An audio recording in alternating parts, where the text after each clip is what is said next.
వ్యర్థము వ్యర్థమని ప్రసంగి చెప్పుచున్నాడు. వ్యర్థము వ్యర్థము సమస్తము వ్యర్థమే. మళ్ళా చదువుతానండి. ప్రసంగి గ్రంథం 1వ అధ్యాయం 2వ వచనం. వ్యర్థము వ్యర్థమని ప్రసంగి చెప్పుచున్నాడు. వ్యర్థము వ్యర్థము సమస్తము వ్యర్థమే. సూర్యుని కింద నరులు పడుచుండు పాటు అంతటి వలన వారికి కలుగుచున్న లాభమేంటి? అంతా వ్యర్థమే అంటున్నాడు. నేను ప్రేయర్ చేస్తున్నాను రాత్రి. ఏ ప్రభా, ఖచ్చితంగా నువ్వు మాట్లాడతావు. వీక్ మధ్యలో ఏదో ఒక మూమెంట్లో నాతో ఒక సబ్జెక్ట్ మాట్లాడతాడు. అది సబ్జెక్ట్ అని నాకు తెలియకపోయినా ఓ పాయింట్ నాతో మాట్లాడతాడు. ఇది నాకు చెప్పాడు దేవుడు అని అనుకుంటాను. కానీ అది నాకు సబ్జెక్ట్ అని తెలియకపోయినా మాట్లాడతాడు. ఆదివారం నాడు శనివారం నైట్ ప్రిపేర్ అవుతుంటే రాత్రి స్టార్ట్ చేస్తాను. ప్రిపేర్ అవుతున్నప్పుడు అప్పుడు నాకు దాన్ని జ్ఞాపకం చేస్తాడు. ఇది నేను చెప్పింది. లేదా కొన్ని సందర్భాలు జరుగుతాయి నాకు ఆ వారంలో, ఒక 2-3 ఏదో దానికి సంబంధించిన సందర్భాలు ఒకదానికి ఒకటి కనెక్ట్ అవుతాయి. నన్ను ఇది చెప్పమన్నాడు అనమాట, నాకు అర్థమవుతుంది. అలాగా ప్రతి వారం ఏదో ఒక కోణంలో మాట్లాడతాడు. ఆ మాట్లాడింది నేను చెప్తాను. ఈ వారం అసలు ఏం మాట్లాడలేదేంటి? ఏదో ఒక కోణంలో ఎక్కడో చోట మాట్లాడతావు కదా, అస్సలు మాట్లాడలేదేంటి ప్రభా నువ్వు? అలాగ చూస్తున్నా, కనిపెడుతున్నా. 12 అయిపోయింది, 1 గంట అయిపోయింది, 1:30 అయిపోయింది. నాకు ఏం మాట్లాడాడు, అసలు ఏం మాట్లాడలేదేంటి? వారం అంతా చెక్ చేసుకుంటున్నాను. మీటింగ్లకు వెళ్ళిన చోట ఏమన్నా మాట్లాడా, ఎవరన్నా పాస్టర్ల ద్వారా మాట్లాడా, ఏమీ నాకు స్ట్రైక్ అవ్వట్లేదు. సడన్గా నాకు ప్రసంగి గ్రంథం గుర్తొచ్చి వ్యర్థమే అనే మాట నా మైండ్లోకి వచ్చింది. ఇది దీని మీద చెప్పాలా? మరి నువ్వు నాకు ఎందుకు చెప్పలేదు? వీక్లో ఏదో చెప్తావు కదా అని సడన్గా నాకు స్ట్రైక్ అయింది. నీకు గుర్తుందా? జోసెఫ్ రాజు నాకు ఒక మెసేజ్ పెట్టాడు. అది ఎప్పుడో పెట్టాడు, నేను చూడలేదంటే కిందకి వెళ్ళిపోద్ది కదా గ్రూపులు మన వాళ్ళు మెసేజ్లు. నాకు నిన్న రాత్రి కాల్ చేసి, అన్నయ్య నీకు ఒక మెసేజ్ పెట్టాను, దాని మీనింగ్ నువ్వు చెప్పలేదని. నేను చూడలేదు అంటే, చూసారు అన్నాడు. నేను అందులోకి వెళ్ళేసరికి నేను ఓపెన్ చేయలేదు అప్పటికి. అది ఎప్పుడో 2వ తారీఖున పెట్టాడు. కానీ దాని గురించి టాపిక్ నిన్నే కదా చేస్తాను. నిన్న ఈవినింగ్ ఎప్పుడో ఫోన్ చేశాడు. అందులో ప్రసంగి 2:26 ఏలి అనగా దైవదృష్టికి మంచివాడిగా నుండువానికి దేవుడు జ్ఞానమును తెలివిని ఆనందమును అనుగ్రహించును. అయితే దైవదృష్టికి ఇష్టడగువానికి ఇచ్చుటకై ప్రయాసపడి పోగు చేయు పనిని ఆయన పాపాత్మునికి నిర్ణయించును. ఈ మాట నాకు పెట్టి అందులో మధ్యలో దాన్ని బోల్డ్ చేశాడు. అయితే దైవ దృష్టికి ఇష్టడగువానికి ఇచ్చుటకై ప్రయాసపడి పోగు చేయి పనిని ఆయన పాపాత్మునికి నిర్ణయించును అని బోల్డ్ లైన్ ఏంటి అని నాకు పెట్టాడనమాట. ఆ బోల్డ్లో ఉన్నది ఏంటి చదివితే కొంచెం విచిత్రంగా ఉంది. దైవ దృష్టికి ఇష్టమైన వాడికి దేవుడు ఏం చేస్తాడట? జ్ఞానమును తెలివిని ఆనందాన్ని ఇస్తాడట. దైవ దృష్టికి ఇష్టడైన వానికి ఇచ్చుటకై ప్రయాసపడి పోగు చేసే పని ఆయన ఎవరికి అప్పగిస్తాడట? పాపాత్ముడికి నిర్ణయిస్తాడంట. విచిత్రంగా ఉంటుంది. అంటే అది అందరి విషయంలోని కాదు, ప్రసంగి అన్ని కోణాలని కవర్ చేస్తాడు. సమ్ టైమ్స్ దేవుడట దేవుని దృష్టికి ఇష్టమైన వాడికి ఆనందాన్ని, జ్ఞానాన్ని, తెలివిని ఇస్తాడంట. ఇచ్చి మరి అటు డబ్బులు కావాలి, ఆస్తి కావాలి. ఆనందం, తెలివి, జ్ఞానం ఉంటే సరిపోద్దా? ఆడికి ఆస్తిపాస్తులు సమకూర్చేయడమో, డబ్బులు ఇవ్వడమో ఏదో ఒకటి చేయాలి. ఆ పని ఆడికి ఇవ్వడట. ఆడికి ఎందుకు ఆ ప్రయాస అని ఆ పనిని పాపాత్ముడికి నిర్ణయిస్తాడట. ఆ చుట్టుపక్కల అతని దగ్గరలోనే ఉన్న ఎవడో పాపికి ఆ పని అప్పగిస్తాడట. ఆ పని అప్పగించి వాళ్ళు కూర్చేలాగా చేసి ఇతనికి వచ్చేలా చేస్తాడట. సో నేను దానికి మీనింగ్ చెప్పాను. అంటే మీకు కూడా డౌట్ ఉంటుందేమో అని అది నేను క్లియర్ చేస్తాను. ఇప్పుడు ఐగుప్తీయుల మధ్యలోంచి ఇశ్రాయేల్ని దేవుడు బయటికి పిలిచాడు, అవునా? బయటకు వచ్చారు. వాళ్ళు బయటకు వచ్చి వెళ్ళిపోతున్నప్పుడు ఆ రోజు అంటాడు, మీరందరూ ఇరుగు పొరుగు వాళ్ళ దగ్గర బంగారం అడిగి తీసుకోండి, వస్తువులు అడిగి తీసుకోండి, కావలసినవి ఏం కావాలంటే అవి అడిగి తీసుకోండి అంటే, వారు ఇరుగు పొరుగు వాళ్ళని అడగగా దేవుడు వాళ్ళకి కనికరం పుట్టించినందుకు వాళ్ళందరూ ఇస్తారని బంగారం, వస్తువులు. ఎందుకంటే మళ్ళీ వచ్చేస్తారని కదా. 3 రోజులు సెలవు అడిగారు వాళ్ళు. వెళ్ళడం 3 రోజులు, రావడం 3 రోజులు, మొత్తం ఒక 1 వీక్ సెలవు వాళ్ళకి. మళ్ళీ వచ్చేస్తారు కదా అని బట్టలు, వస్తువులు, బంగారం, తిని బండారాలు, ఈ పాత్రలు. ఎందుకంటే వీళ్ళ దగ్గర ఏమున్నాయి? ఏం లేదు, బానిసల పని కదా, ఉత్తనేదో వండుకోవడానికి తప్ప వాళ్ళ దగ్గర ఏం లేవు. ఇవన్నీ ఇచ్చారు. అలాగూ ఇశ్రాయేలీలు ఐగుప్తీయుల్ని దోచుకొనిరి అని ఉంటుంది బైబిల్లో. ఇశ్రాయేలీలు ఐగుప్తీయుల్ని దోచుకున్నారు అంటే దోచుకోమని దేవుడే చెప్పాడా? దోచుకుంటారా మీరు వాళ్ళని? ఎలా ఉంది చూడ మాట. దైవ దృష్టికి ఇష్టడైన వాళ్ళకి ఇచ్చుటకై దేవుడు ముందు ఎవరికి అప్పచెప్తాడట పని? పాపులకు అప్పచెప్తాడు. వాళ్ళందరూ వీళ్ళని హింసించిన వాళ్ళు హింసించారు, బాధ పెట్టిన వాళ్ళు బాధ పెట్టారు, పక్కన పెడితే వాళ్ళందరూ నానా రకాల పాపాలు చేసి సంపాదించిందంతా ఆ రోజు దేవుడు వాళ్ళకి ఇచ్చేసాడు. దేవుని స్తోత్రం. యెహోషువతో అంటాడు, మీరు కనాను వెళ్ళండి, మీరు కట్టని పొరాలు, మీరు నాటిన తోటలు, మీరు చేయని మీరు సంపాదించిన సంపాదన అంతా అక్కడ ఉంటుంది, మీరు తీసుకోండి అన్నాడు. వీళ్ళు వెళ్ళేటప్పటికి ఆ పని చేయమని ఎవరికి అప్పచెప్పాడు?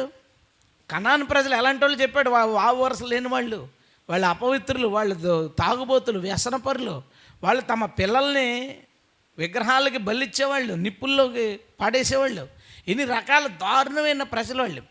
వాళ్ళకి ఏం అప్పచెప్పాడంటే సంపాదించుకుంటారా, సంపాదించుకుని ఇల్లు అయ్యి బాగా కట్టుకుని ఎవరికి ఇవ్వడానికి అవన్నీ? అది ఇశ్రాయేల్కి ఇవ్వడానికి. కొన్నిసార్లు మన జీవితాల్లో కూడా జరుగుతుంటాయి అలాంటిది. ఎవరెవరికో దేవుడు ఇస్తాడే టక్మని మన దగ్గరికి వచ్చేస్తాయి, మన పేరెంట్స్కి వస్తుంటాయి, అవి మన దగ్గరికి వస్తాయి. అన్నీ వాళ్ళు సంపాదించారు, మనకి ఇచ్చారు, ఏం కాదు. మనకు ఆ పని ఎందుకని దేవుడు వాళ్ళకి అప్పచెప్పేసి మన చేతిలో పెడుతుంటాడు. దేవుని స్తోత్రం. కొన్నిసార్లు ఇది జరుగుతుంది. అయితే చెప్పేశానా, అయిపోయింది కదా, నాకు అది గుర్తొస్తుంటే ఓపెన్ చేస్తుంది. దాని కింద లైన్లో ఉంది మ్యాటరు. ఈరోజు మనం చెప్పేది ఏమని? ఇది వ్యర్థమని. ఓహ్ అమ్మయ్య అనుకున్నాను, మాట్లాడాడు నాతో, నేను సరిగ్గా క్యాచ్ చేయలేదు విషయం అని. సో ఈరోజు మనం చెప్పుకోబోతున్న విషయం ఏంటంటే, ఏంటి ఈరోజు చెప్పుకునేది? వ్యర్థమే, సమస్తము వ్యర్థమే. వ్యర్థము సమస్తము వ్యర్థమే. సూర్యుని కింద నరులు పడుతున్న ప్రయాస అంతా వ్యర్థమే. సూర్యుని కింద వాళ్ళు ఏం చేసినా మొత్తం అంతా వ్యర్థమే. నిజంగా ఇది ఎవరైనా రాసి ఉంటే, మామూలుగా ఎవరైనా కనుక సరదాగా బయట ఏ పేపర్లోనో పాంప్లెట్లోనో ఎవడొకటి పుస్తకంలోనో ఇలాంటిది రాసాడనుకో, జనాలు బోళ్ళు కామెంట్ చేస్తారు, అసలు ఎందుకు అన్నీ వ్యర్థమైనప్పుడు నువ్వు పుస్తకం రాయడం ఎందుకు, అది కూడా వ్యర్థమే కదా అంటాడు ఎవడొకడు. సరదాగా అన్నీ వ్యర్థమే కదా, అసలు రాయడం ఎందుకు, అమ్ముకోవడం ఎందుకు, ఇదెందుకు, ఇదంతా వ్యర్థమే కదా అంటారు. మనం మామూలుగా చూస్తే అసలు ప్రసంగి గ్రంథం అంతా, ఈ గ్రంథం వ్యర్థం అనిపిస్తుంది. ప్రసంగి అన్నీ వ్యర్థం అని చెప్తున్నాడు, కానీ ప్రసంగి గ్రంథం మామూలుగా చదివితే ఏమనిపిస్తుంది అంటే అసలు ప్రసంగి గ్రంథం వ్యర్థం బైబిల్లో అనిపిస్తుంది. అందుకే కొంతమంది ఏం చేశారంటే ప్రసంగి గ్రంథాన్ని దేవుడు రాయించలేదు, ప్రసంగి గ్రంథం సొలొమోను విరక్తిలో రాశాడు అని చెప్పాడు. ఇంకొకటి ఏంటంటే పరమగీతం దేవుడు రాయించింది కాదు, పరమగీతం ఏదో సొలొమోను రాసుకున్నాడు, అది పెట్టేశారు అంతే. కానీ ఒక విషయం మర్చిపోవద్దు, సొలొమోను అనేవాడు మామూలు మనిషి కాదు. మామూలు మనిషిలాగా తీసి పాడేస్తే కుదరదు, మామూలు మనిషి రాసినట్టుగా రాస్తే కుదరదు. యేసుక్రీస్తు ఏమన్నాడు? సొలొమోను వంటి జ్ఞాని అంతకుముందు పుట్టలేదు, ఆ తర్వాత కూడా పుట్టడు. సొలొమోను కంటే జ్ఞాని నేను ఎక్కడున్నాను, కానీ ఆయన మనిషి కాదే.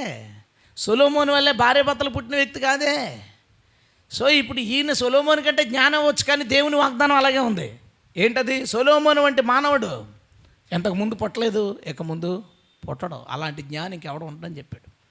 అంటే దేవుడే సొలొమోనుకి అత్యద్భుతమైన జ్ఞానం ఇచ్చాడు. దానితో పాటు అపార అనుభవం కలవాడు అన్నిటి విషయంలో. అపార అనుభవ జ్ఞానంతో పాటు దేవుడిచ్చిన జ్ఞానాన్ని కలగలిపి సొలొమోను రాస్తాడు. అందుకే సామెతలు ఎలాగుంటాయి చదువుతున్నప్పుడు, అసలు ఒక్కొక్క వచనం చదువుతుంటే సామెతలు ఆ వచనంలో ఉండిపోవచ్చు. ఒక గంట బైబిల్ స్టడీ ఆ వచనం మీద చేయొచ్చు. అలాంటి అద్భుతమైన వచనాలు, అలాంటి అద్భుతమైన విషయాలు సొలొమోను ద్వారా దేవుడు రాయించాడు, అందులో డౌట్ ఏం లేదు. అంత సింపుల్గా కరివేపాకు తీసి పాడేసినట్టు బైబిల్లోంచి ప్రసంగ గ్రంథాన్ని పరమగీతాన్ని తీసేయకూడదు. అందుకే మనం పరమగీతం చెప్పుకున్నాం, చాలా కొద్ది విషయాలు చెప్పుకున్నాం, అరే ఇలా ఉందా అని అనుకున్నాం. ఇంకా ఎన్నో ఉంటాయో అందులో, ఎన్నో. అసలు పరమగీతం ఇంకా మళ్ళీ ఎప్పుడైనా నేను అడుగుతాను, ప్రభు ఎప్పుడైనా మళ్ళీ నాకు ఛాన్స్ ఇచ్చి చెప్పడానికి. ఎందుకు ఛాన్స్ ఇస్తే 4-5 విషయాలు నాకు చెప్తాడుగా, అవి నేను మీకు చెప్పచ్చు. అంత ఇష్టం కలిగింది నాకు దాని మీద. సో ఇది సింపుల్గా మనం చదవకూడదు, పరమగీత ప్రసంగిని సింపుల్గా చదవకూడదు. అందుకే దాన్ని ఎంట్రన్స్ ఏమని చెప్పాడు? దావీదు కుమారుడును యెరూషలేములో రాజునై ఉండున ప్రసంగి పలికిన మాటలు రాసుకున్నాడు అడ్రస్. నేను ఎవరినంటే దావీదు కుమారుని యెరూషలేములో రాజుని నేను ప్రసంగించుచున్నాను. దేవుని స్తోత్రం. ప్రసంగించున్నాను, నేను చెప్తున్నాను, బోధిస్తున్నాను. అది మనకి బోధ. మనకి బోధ. ఏమని చెప్తున్నాడంటే అన్నీ వ్యర్థమే, సమస్తము వ్యర్థమే, సూర్యుని క్రింద అంతా వ్యర్థమే, సూర్యుని కింద అంతా వ్యర్థమే. ప్రసంగి గ్రంథం అంతా చదివి అందరూ సింపుల్గా ఏమని చెప్తారంటే, ప్రసంగి గ్రంథం ఏం చెప్తుందంటే అన్నీ వ్యర్థం అని చెప్తుంది. ప్రసంగి గ్రంథం అన్నీ వ్యర్థం అని చెప్పదు, సూర్యుని కింద అన్నీ వ్యర్థం అని చెప్తుంది. స్తోత్రం చెప్తాం గట్టిగా, హల్లెలూయా. దానితో పాటు అన్నీ వ్యర్థమైనవే చెప్పడు, సూర్యుని కింద ఉపయోగపడే ఒక విషయం కూడా చెప్పాడు, అది కూడా నేను చెప్పేస్తాను. ఎలా చదివితే అంటే ఇప్పుడు నేను చెప్పబోయేది మీకు అర్థం అవ్వాలంటే నా థాట్లోకి మీరు రావాలని. 12వ అధ్యాయం 13వ వచనం, ఇదంతయు వినిన తరువాత తేలిన ఫలితార్థం ఇదే. ప్రసంగి గ్రంథం అంతా చదివిన తర్వాత తేలిన ఫలితార్థం ఏంటంటే జనాలు ఏమని అంటారంటే అంతా వ్యర్థము అంటారు. కానీ సొలొమోను ఏం చెప్తున్నాడంటే ఇదంతా విన్న తర్వాత తేలిన ఫలితార్థం ఇదే, దేవుని యందు భయభక్తులు కలిగి ఉండి ఆయన కట్టడలను అనుసరించుచుండవలెను, మానవ కోటికి ఇది ఏ విధి. హల్లెలూయా. ఇది వ్యర్థమని రాశాడా? రాయలేదే.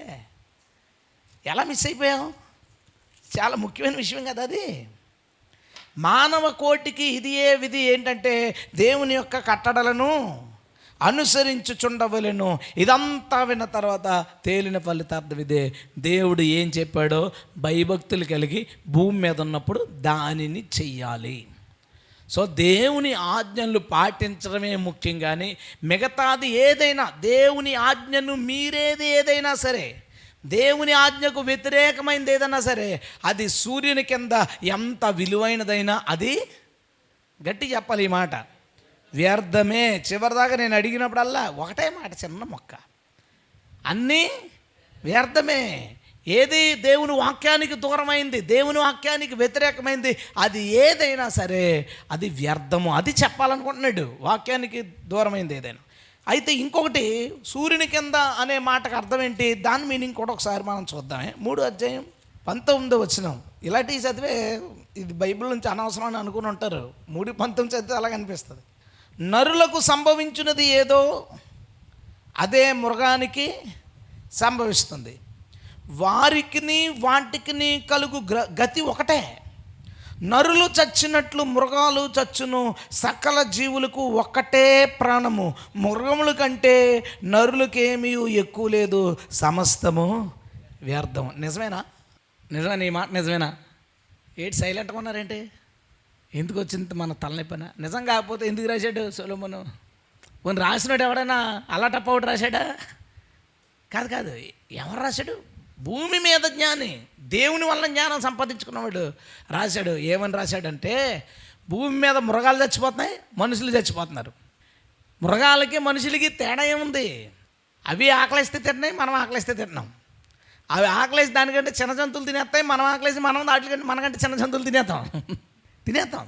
వాటికి చెట్టో పుట్టో ఏదో గూడుంది, మనకేదో గూడుంది. మనము పిల్లల్ని కానీ మన సంఖ్య పెంచుకుంటున్నాం, అవి పిల్లల్ని కానీ సంఖ్య పెంచుకుంటున్నాయి, అవి రోగాలు వస్తున్నాయి, మనకే రోగాలు వస్తున్నాయి, అవి చచ్చిపోతున్నాయి, మనం చచ్చిపోతున్నాం. అవి చచ్చిపోయినప్పుడు కిందకు కప్పెట్టి మనం చచ్చిపోయినప్పుడు మేఘాల మీద పెడుతున్నారా మనల్ని? అంటే అయ్యే నెలలో కలిసిపోతున్నాయి, మనం కూడా అదే నెలలో కలిసిపోతున్నాం. ఏమన్నంటే సొలొమోను, ఈ రెండింటికి తేడా ఏం లేదు, జంతువులకు ఒక ప్రాణం, మనుషులకు 2 ప్రాణాలు కూడా లేవు, ఇద్దరికే ఒకటే ప్రాణం. సో ఇద్దరు చచ్చిపోతున్నారు. ఏంటి తేడా? ఏ దృష్టిలో చెప్పాడు? స్టార్టింగ్ చెప్పాడు, సూర్యుని క్రింద అంతా వ్యర్థమే. సూర్యుని క్రింద లేని 2 ఏరియాలు ఉన్నాయి. సూర్యుని క్రింద, సూర్యుని లైటింగ్ పడని 2 ఏరియాలు ఉన్నాయి. సూర్యుని కాంతి పడని 2 ప్రాంతాలు ఉన్నాయి. ఆ 2 ప్రాంతాల్లో ఒకటి దేవుడు ఉండేది, అక్కడ సూర్యుడు లేదు, దేవుడే వెలుగై ఉన్నాడు. దేవుని స్తోత్రం. రెండోది సూర్యుని కిందకి రాని 2వ ప్రాంతం పాతాళం, అక్కడ కటిక చీకటి. సూర్యుడు ఉన్నాడు అక్కడ? సూర్యకాంతి ఉందా అక్కడ? లేదు. సూర్యుడి కింద ఆలోచిస్తే మనిషికి జంతువుకి తేడా ఏమీ లేదు. సో మనం ఆలోచించాల్సింది ఎంత? ప్రసంగి గ్రంథాన్ని ఒకవేళ పరలోకం పాతాళం దృష్టిలో పెట్టుకోకపోతే మనిషి చాలా రకాల ప్రయత్నాలు చేస్తాడు. ఆ రెండింటినీ దృష్టిలో పెట్టుకుని మనిషి చేసే రకరకాల యాక్టివిటీస్ని కనుక గమనిస్తే పరలోకం ఉంది, పాతాళం ఉంది అనే విషయాన్ని దృష్టిలో పెట్టుకుని భూమి మీద జరిగే విషయాలన్నీ గుర్తిస్తే అప్పుడు మనమందరం అనగలం ఈ మాట సొలొమోనుతో పాటు ఏమని, సమస్తము వ్యర్థమే. ఒక విధంగా ఆలోచిస్తే సొలొమోనుతో మనం ఇప్పుడు ఏకీభవించలేకపోవచ్చు. అన్నీ వ్యర్థమే, సంపాదన వ్యర్థమే, నీతిగా బ్రతకడం వ్యర్థమే, ఇవన్నీ చెప్తుంటాడు. ఎదరన్నీ నేను మీకు చెప్తాను. ఇవన్నీ చూసినప్పుడు మనం ఏకీభవించలేం. కానీ నేను 2 పాయింట్లు చెప్పాను. ఆ 2 పాయింట్లు దృష్టిలో పెట్టుకుని ఏంటి, దేవుని వాక్యమే పాటించడమే ముఖ్యం. ఆ వాక్యానికి వ్యతిరేకంగా మిగతావి ఏం చేసినా వ్యర్థము అనేది. రెండోది, పరలోకాన్ని పాతాళాన్ని దృష్టిలో పెట్టుకుని, ఎందుకంటే 3వ అధ్యాయం 19వ వచనంలో మనిషికి జంతువుకి తేడా ఉంది, భూమి మీద 2 సమానమే, ఒకలాగా చచ్చిపోతున్నాయని చెప్పిన వాడే 9వ అధ్యాయంలో ఏమంటాడో తెలుసా, నీవు పోవు పాతాళమందు పన్ని అయినను ఉపాయమైన లేదు కాబట్టి భూమి మీద ఉన్నప్పుడు సరిగ్గా బతుకని చెప్తాడు. దేవుని స్తోత్రం. అదెందుకు చెప్పాడు, సూర్యుని కిందది కాదు, అది సూర్యుని కిందది కాదు కాబట్టి నీ ఆత్మ అక్కడికి వెళ్తుంది, నీ ఆత్మ అక్కడికి వెళ్తుంది. ఆ విషయం జాగ్రత్త. 12వ అధ్యాయం ఆఖరి వచనం కూడా చూడండి ఒకసారి. గూఢమైన ప్రతి అంశమును గూర్చి దేవుడు విమర్శ చేయనప్పుడు ఆయన ప్రతి క్రియను, అది మంచిదే కానీ చెడ్డదే కానీ, తీర్పులోనికి తెచ్చును. 7వ వచనం చూడండి. మన్నైనది వెనకటి వలె మరల భూమికి చేరును, ఆత్మ దానిని దయచేసిన దేవుని వద్దకు మరలపోవును. హల్లెలూయా. మరలపోయి ఏం చేస్తుంది, ఆఖరి వచనం, మంచివైన చెడ్డవైన దేవుడు తీర్పులో తెచ్చి ఆత్మకి ఏం చేయాలో చేస్తాడు. ఇందాక 3వ అధ్యాయంలో ఏమన్నాడు, మనిషి గోప్రాణం ఉంది, జంతు గోప్రాణం ఉంది, ఇద్దరు చచ్చిపోతే ఒకలాగే ఉంటుంది. కానీ 12వ అధ్యాయంలో ఏమన్నాడు, ప్రాణం భూమి మీదకి సంబంధించిందే, ఇద్దరు సమానమే భూమి విషయంలో. సూర్యునికి ఇంత ఇద్దరు సమానమే, కానీ దానికి మనిషికి తేడా ఏంటో తెలుసా, ఆత్మ ఉంది. ఆత్మ ఏం చేస్తుంది, దేవుడు దగ్గరికి వెళ్తుంది. వెళ్ళినప్పుడు ఎక్కడికి వెళ్ళింది, సూర్యుని పైకి వెళ్ళింది. సూర్యుని ఉపరితలంలో సూర్యుడు కాంతి పడే చోటు కాకుండా పై చోటుకి వెళ్ళింది. వెళ్ళి తీర్పు పొంది సూర్యుడి కాంతి చోటని కింద చోటుకైనా పోతుంది, లేదా సూర్యుడి కాంతి అవసరం లేని పై చోటునైనా ఉండిపోతుంది. సొలొమోను ప్రసంగిని చాలా చాలా కాంప్లికేటెడ్గా చెప్పాడు. ఎందుకంటే అతని లాస్ట్ డేస్లో దీన్ని రాశాడు. ఇక పండిపోయి పండిపోయి పండిపోయి ఉన్నవాడు ఏబిసిడీలో అలా రాస్తాడా, ఇలాంటిదే రాస్తాడు. అసలు 12వ అధ్యాయంలో మాటలకి 3వ అధ్యాయంలో మాటలకి ఏమైనా పొంతన ఉందా? కానీ పొంతన ఉంది. ఎలా ఉంది, ఓన్లీ భూమిని దృష్టిలో పెట్టుకుంటే అది కరెక్టే, కానీ పరలోకాన్ని పాతాళాన్ని దృష్టి పెట్టుకుంటే అంత వ్యర్థమనే విషయం అర్థమవుతుంది. వ్యర్థం కానిది భూమి మీద ఏదైనా ఉంటే దేవుని ఆజ్ఞలకు లోబడి ఆయన యందు భయభక్తులు చూపటి. హల్లెలూయా. నేను ఈరోజు కొన్ని పాయింట్లు చెప్తాను, అంటే పార్ట్లు గట్లేవు, ఇందులో ఉన్న పాయింట్లన్నీ చెప్పేస్తాను. ఆ పాయింట్స్కి మనం ఏకీవిస్తున్నామా లేదా, అవును వ్యర్థమే అని మనం ఏకీవించగలుగుతున్నామా లేదా అనే విషయాన్ని మనం చూద్దాం. ఏకీవిస్తే సొలొమోను స్థాయికి మనం వెళ్ళినట్టు, ఆ నాలెడ్జ్ని మనం అర్థం చేసుకున్నట్టు. ఏకీవించలేకపోయారంటే ఇంకా కొంచెం మనం డెవలప్ అవ్వాల్సిన అవసరం ఉందన్నమాట. దేవుడు మనతో మాట్లాడును గాక. తల వంచుతారు, చిన్న ప్రార్థన. స్తోత్రం చెప్దామండి ఒకసారి. హల్లెలూయా. రైట్, మనం ప్రసంగిలో ఉన్నాం కదా, 2వ వచనం మరల చదువుదాం. వ్యర్థము వ్యర్థమని ప్రసంగి చెప్పుచున్నాడు, వ్యర్థము వ్యర్థము సమస్తము వ్యర్థమే. ఏంటి వ్యర్థం అని చెప్తున్నాడు, 2వ అధ్యాయం 1వ వచనం. కానీ నిన్ను సంతోషం చేత శోధించి చూస్తున్నాం, నీవు మేలును అనుభవించి చూడమని నేను నా హృదయముతో చెప్పుకుంటుని, అయితే అది వ్యర్థ ప్రయత్నమాయను. దేనికోసం ట్రై చేశాడట, ఏదో తెలుసుకుందాం అని ట్రై చేశాడు. అదేంటి, 17వ వచనం, 1వ అధ్యాయం 17వ వచనం. నా మనస్సు నిలిపి జ్ఞానాభ్యాసాన్ని, వెర్రితనాన్ని, మతిహీనతను తెలుసుకోవడానికి ప్రయత్నించాను. 1వ అధ్యాయం చూస్తున్నారా, ఏమేం చూడడానికట, జ్ఞానాభ్యాసాన్ని, వెర్రితనాన్ని, మతిహీనతను తెలుసుకోవడానికి ప్రయత్నించుతుని, అయితే ఇదియో గాలికై ప్రయాసపరుటయే అని అర్థమైంది. అధిక శోకం వచ్చిందట. దాన్ని ఎక్స్ప్లెయిన్ చేస్తున్నాడు. ఎలా అంటే, తన హృదయంతో అన్నాడట, ఓ పని చేద్దాం, జనాలందరూ ఓ మందు తాగేస్తున్నారు, వ్యభిచారం చేస్తున్నారు, వెళ్ళి కొట్లాట పడుతున్నారు, దొంగతనం చేసి సంపాదించేసుకునేడానికి ప్రయత్నిస్తున్నారు. అసలు ఇదంతా ఎందుకు చేస్తున్నారు, దాంట్లో ఉన్న ఆనందం ఎలా ఉంటుందంటావు అని తెలుసుకోవడానికట ఒక ట్రైల్ వేసాడట. తెలుసుకోవడానికి ట్రైల్ వేసాడు. జ్ఞానాభ్యాసన మతిహీనతను చూడండి. ఎవడైనా జ్ఞానం కలిగిన వాడు అరే మనం ఇలాంటి దాంట్లోకి వెళ్ళకూడదని తెలిసిన తర్వాత వెళ్తే ఎలా ఉంటుంది అని అనిపిస్తుంటావా? అనిపించకూడదు. సొలొమోను ఏం చేశాడంటే అన్ని శాస్త్రాలు రాశాడు. వృక్షశాస్త్రం రాశాడు, పక్షి శాస్త్రం రాశాడు, ఇంకా చాలా శాస్త్రాలు రాశాడు. ఏం చేద్దాం అనుకున్నాడంటే పాపశాస్త్రం కూడా రాద్దాం అనుకున్నాడు, అసలు ఎలా ఉంటుందో చూద్దామని. వృక్షశాస్త్రం రాసినప్పుడు ఆ వృక్షాలన్నింటి దగ్గర మనుషుల్ని పంపేవాడు. అది ఎలా పెరుగుతుంది, ఏ కాలంలో ఎలా బిహేవ్ చేస్తుంది, ఎప్పుడు పూలు పోస్తుంది, ఎలా కాయలు కాస్తుంది, ఎన్ని సంవత్సరాలు దాని ఆయుష్ అన్ని తెలుసుకోవడానికి మనుషులు పంపాడు. పెరట్లో కొన్ని రకాల మొక్కలు వేయించుంటాడు, అన్నీ చేసి ఉంటాడు. శాస్త్రం రాసేగానే మొక్కలు కూడా వదిలేశాడు. పక్షి శాస్త్రం కూడా రాయడానికి చాలా ప్రయత్నాలు చేసి ఉంటాడు, మనుషులు పంపుంటాడు. తన కోటలో చాలా పక్షుల్ని పెంచుంటాడు. రాసిన తర్వాత ఆ విషయం వదిలేశాడు. కానీ పాపశాస్త్రం అలా లేదు. పాపం అంటే ఏంటో చూశాడు, అది ఎలా ఉంటుందో చూశాడు, అన్నీ చూశాడు, కానీ దాంట్లోంచి బయటకు రాలా. అన్నిటినీ రాసేసి వచ్చేసాడు, కానీ దాంట్లోంచి బయటకు రాలేకపోయాడు. అందుకని అంటున్నాడు, ఈ ప్రయత్నం కూడా వ్యర్థమైంది. జనాలు ఎలా ఉన్నారంటే అంటుంటారండి, ఎందుకురా పనులు, అదెందుకు ఇదెందుకు అంటారు.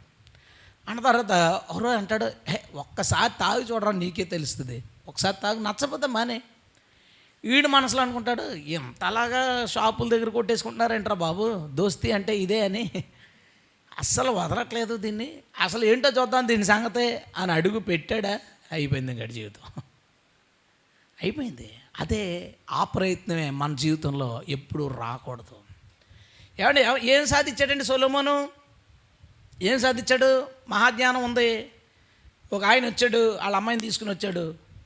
సొలొమోను గారు, మీకు ఆల్రెడీ భార్య ఉందని తెలుసు, కానీ మా అమ్మాయిని కూడా మీరు చేసుకోండి, ఎందుకంటే నేను ఊళ్ళోకి వెళ్ళి చెప్పుకుంటాను సొలొమోను మా అల్లుడని, మా రాజ్యం మీదకి ఎవడ రాడు, అండ్ నాకు అది చాలా గొప్ప, మీలాంటి వ్యక్తి మాకు అల్లుడైతే అంటే, సరే అయితే చూద్దాం, 2 3 4 5 భార్యలు ఉంటే ఎలా ఉంటారో చూద్దాం అనుకుని ఓకే అన్నాడు.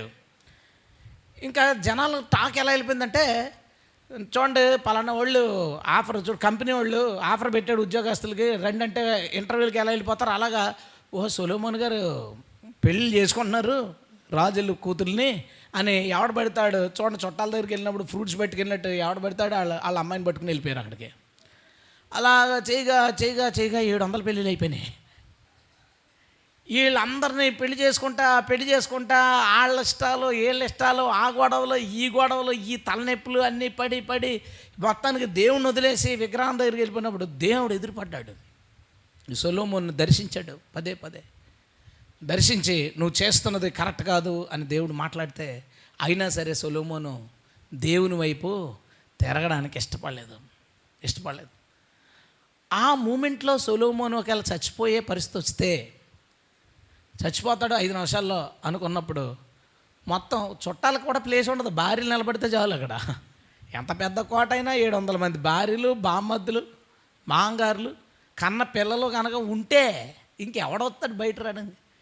వాళ్ళందరినీ చూసుకుని మనసులో ఏమనుకుంటాడు, ఎంతమంది ఉన్నారు, ఇప్పుడు చచ్చి నేను కిందకు పోతాను. అప్పుడు మైండ్లో ఏమనిపిస్తుంది తెలుసా, ఇదంతా ఎందుకురా, ఏమనుకుంటాడు అప్పుడు, వ్యర్థమే. అప్పుడు వచ్చే రిలేషన్స్ అంటే ప్రసంగి ఏం చెప్పాలనుకుంటుందంటే, ప్రసంగ గ్రంథం ద్వారా దేవుడు ఏం చెప్పాలనుకుంటాడంటే, నువ్వు 5 నిమిషాల్లో చచ్చిపోతావనగా నీకు ఒక రియలైజేషన్ వస్తుంది కదా, ఇదంతా వ్యర్థమేరా, ఎందుకు పరిగెత్తాను, మందు అనుకున్నాను, విందనుకున్నాను, పొందనుకున్నాను, ఊర్లు తిరిగాను, ఎగ్జిబిషన్లు అనుకున్నాను, సరదాలు అన్నాను, ఇవన్నీ తిరిగాను, ఆటలు పాటలు కొట్లాటలు, డ్రగ్స్ మందులు, చివరికి ఏముందరా జీవితానికి, ఏమీ లేదు, అన్నీ వదిలిపోవాల్సిందే అనే రియలైజేషన్ ఉందే, అది ఆఖరి 5 నిమిషాల్లో కాక, అది ఇప్పుడే మానవుడు బ్రతుకున్నప్పుడే, తను ఒక భక్తి జీవితాన్ని కొనసాగిస్తున్నప్పుడే ఇవన్నీ వ్యర్థమనే రియలైజేషన్, వ్యర్థమనే ఒక కన్క్లూజన్కి మనం రావాలని దేవుడు దీన్ని రాయించాడు. దేవుని స్తోత్రం. ఇప్పుడు అది వ్యర్థమా కాదా? సొలొమోను ఎన్నో రకాల పాపాలను అభ్యసించాడు. విగ్రహారాధన తెలుసు సొలొమోనుకి, వ్యభిచారం తెలుసు సొలొమోనుకి, మద్యం తెలుసు సొలొమోనుకి, ఇంతమంది భార్యలు అంటే ఎన్ని వేల అబద్ధాలు ఆడి ఉంటాడో. ఇంకది మరి చెప్పుకోగలదు, సహజం అదేగా. ఇప్పుడు ఒక భార్య ఉంటే కనీసం రోజుకి 10 మినిమం 10 చెప్పాల్సిన అవసరం ఉంటుంది కొంతమందికి పరిస్థితి. మరి అంతమంది భార్యలు అంటే ఎన్ని అబద్ధాలు చెప్పుంటాడు. ఎన్నో రకాలుగా ఎన్నో పాపాలు తను చేశాడు. అవన్నీ ఎందుకు ఉపయోగపడతాయి? ఒక వ్యక్తి చచ్చిపోయేటప్పుడు ఇవన్నీ ఎందుకు ఉపయోగపడతాయి? శరీర సంబంధమైన ఈ సుఖాలు, ఈ ఇల్లీగల్ కాంటాక్ట్లు చచ్చిపోతే ఆ వ్యక్తికి ఏమైనా ఉపయోగపడతాయా? వ్యర్థము. ఇవన్నీ ఏదో అనుకున్నాను కానీ చివరికి నన్ను కిందకి తీసుకుపోయాయి. ఇవన్నీ చివరికేంటి? వ్యర్థము. ఆ విషయం మనం ముందే తెలుసుకోవాలని దేవుడు కోరుకుంటున్నాడు. ముందే తెలుసుకోవాలి. ఎన్నో ఉంటాయి మనకి కోరికలు, ఎన్నో కోరికలు ఉంటాయి. నాకు తెలిసిన ఒక ముసలావే చచ్చిపోయే ముందు ఆవిడ బాగాలేనప్పుడు కూడా నేను చచ్చిపోతే వస్తువులు తీయొద్దని చెప్పిందంట. అంటే ఆవిడ ఫీలింగ్ చూడు. చచ్చిపోయిన తర్వాత ఏమనిపిస్తుంది? చచ్చిపోయి పాతాళానికి వెళ్ళింది అనుకుందాం. వెళ్తే అక్కడేముంది? ఇక్కడ బంగారం షాపు ఉన్నాడా? పెట్టుకున్న వస్తువులు ఉన్నాయి అక్కడికి, ఏం లేదు. ఏముంది? ఆత్మ అక్కడ గగ్గోలు పెడుతుంది. గగ్గోలు పడి ఏడిసి అప్పుడు అన్నీ గుర్తొస్తుంటాయి. నేను ఈ ఆనందం కోసం, ఈ సంతోషం కోసం ఎన్ని తిట్లు, ఎన్ని అబద్ధాలు, ఎన్ని మోసాలు ఎన్ని చేశాను. కానీ అప్పుడు తెలుసుకోవడం వల్ల ఏ ప్రయోజనం లేదు.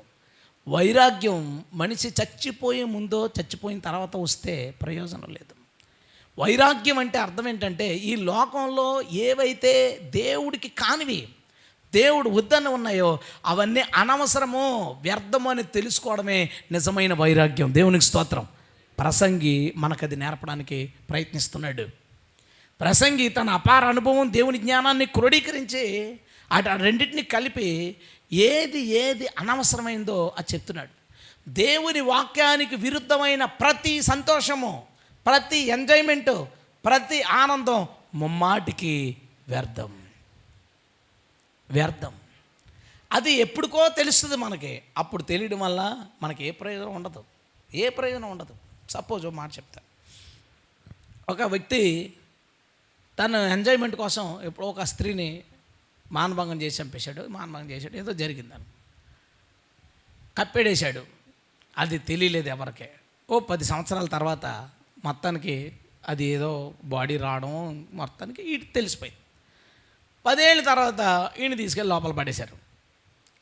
పడేస్తే లోపల కూర్చొని బాధపడుతున్నాడు. ఒక 10 సంవత్సరాలు జైలు శిక్ష చేశారు, 10 ఏళ్ళు జైలు శిక్ష చేశారు అనుకుందాం. లోపల బాధపడుతున్నాడు.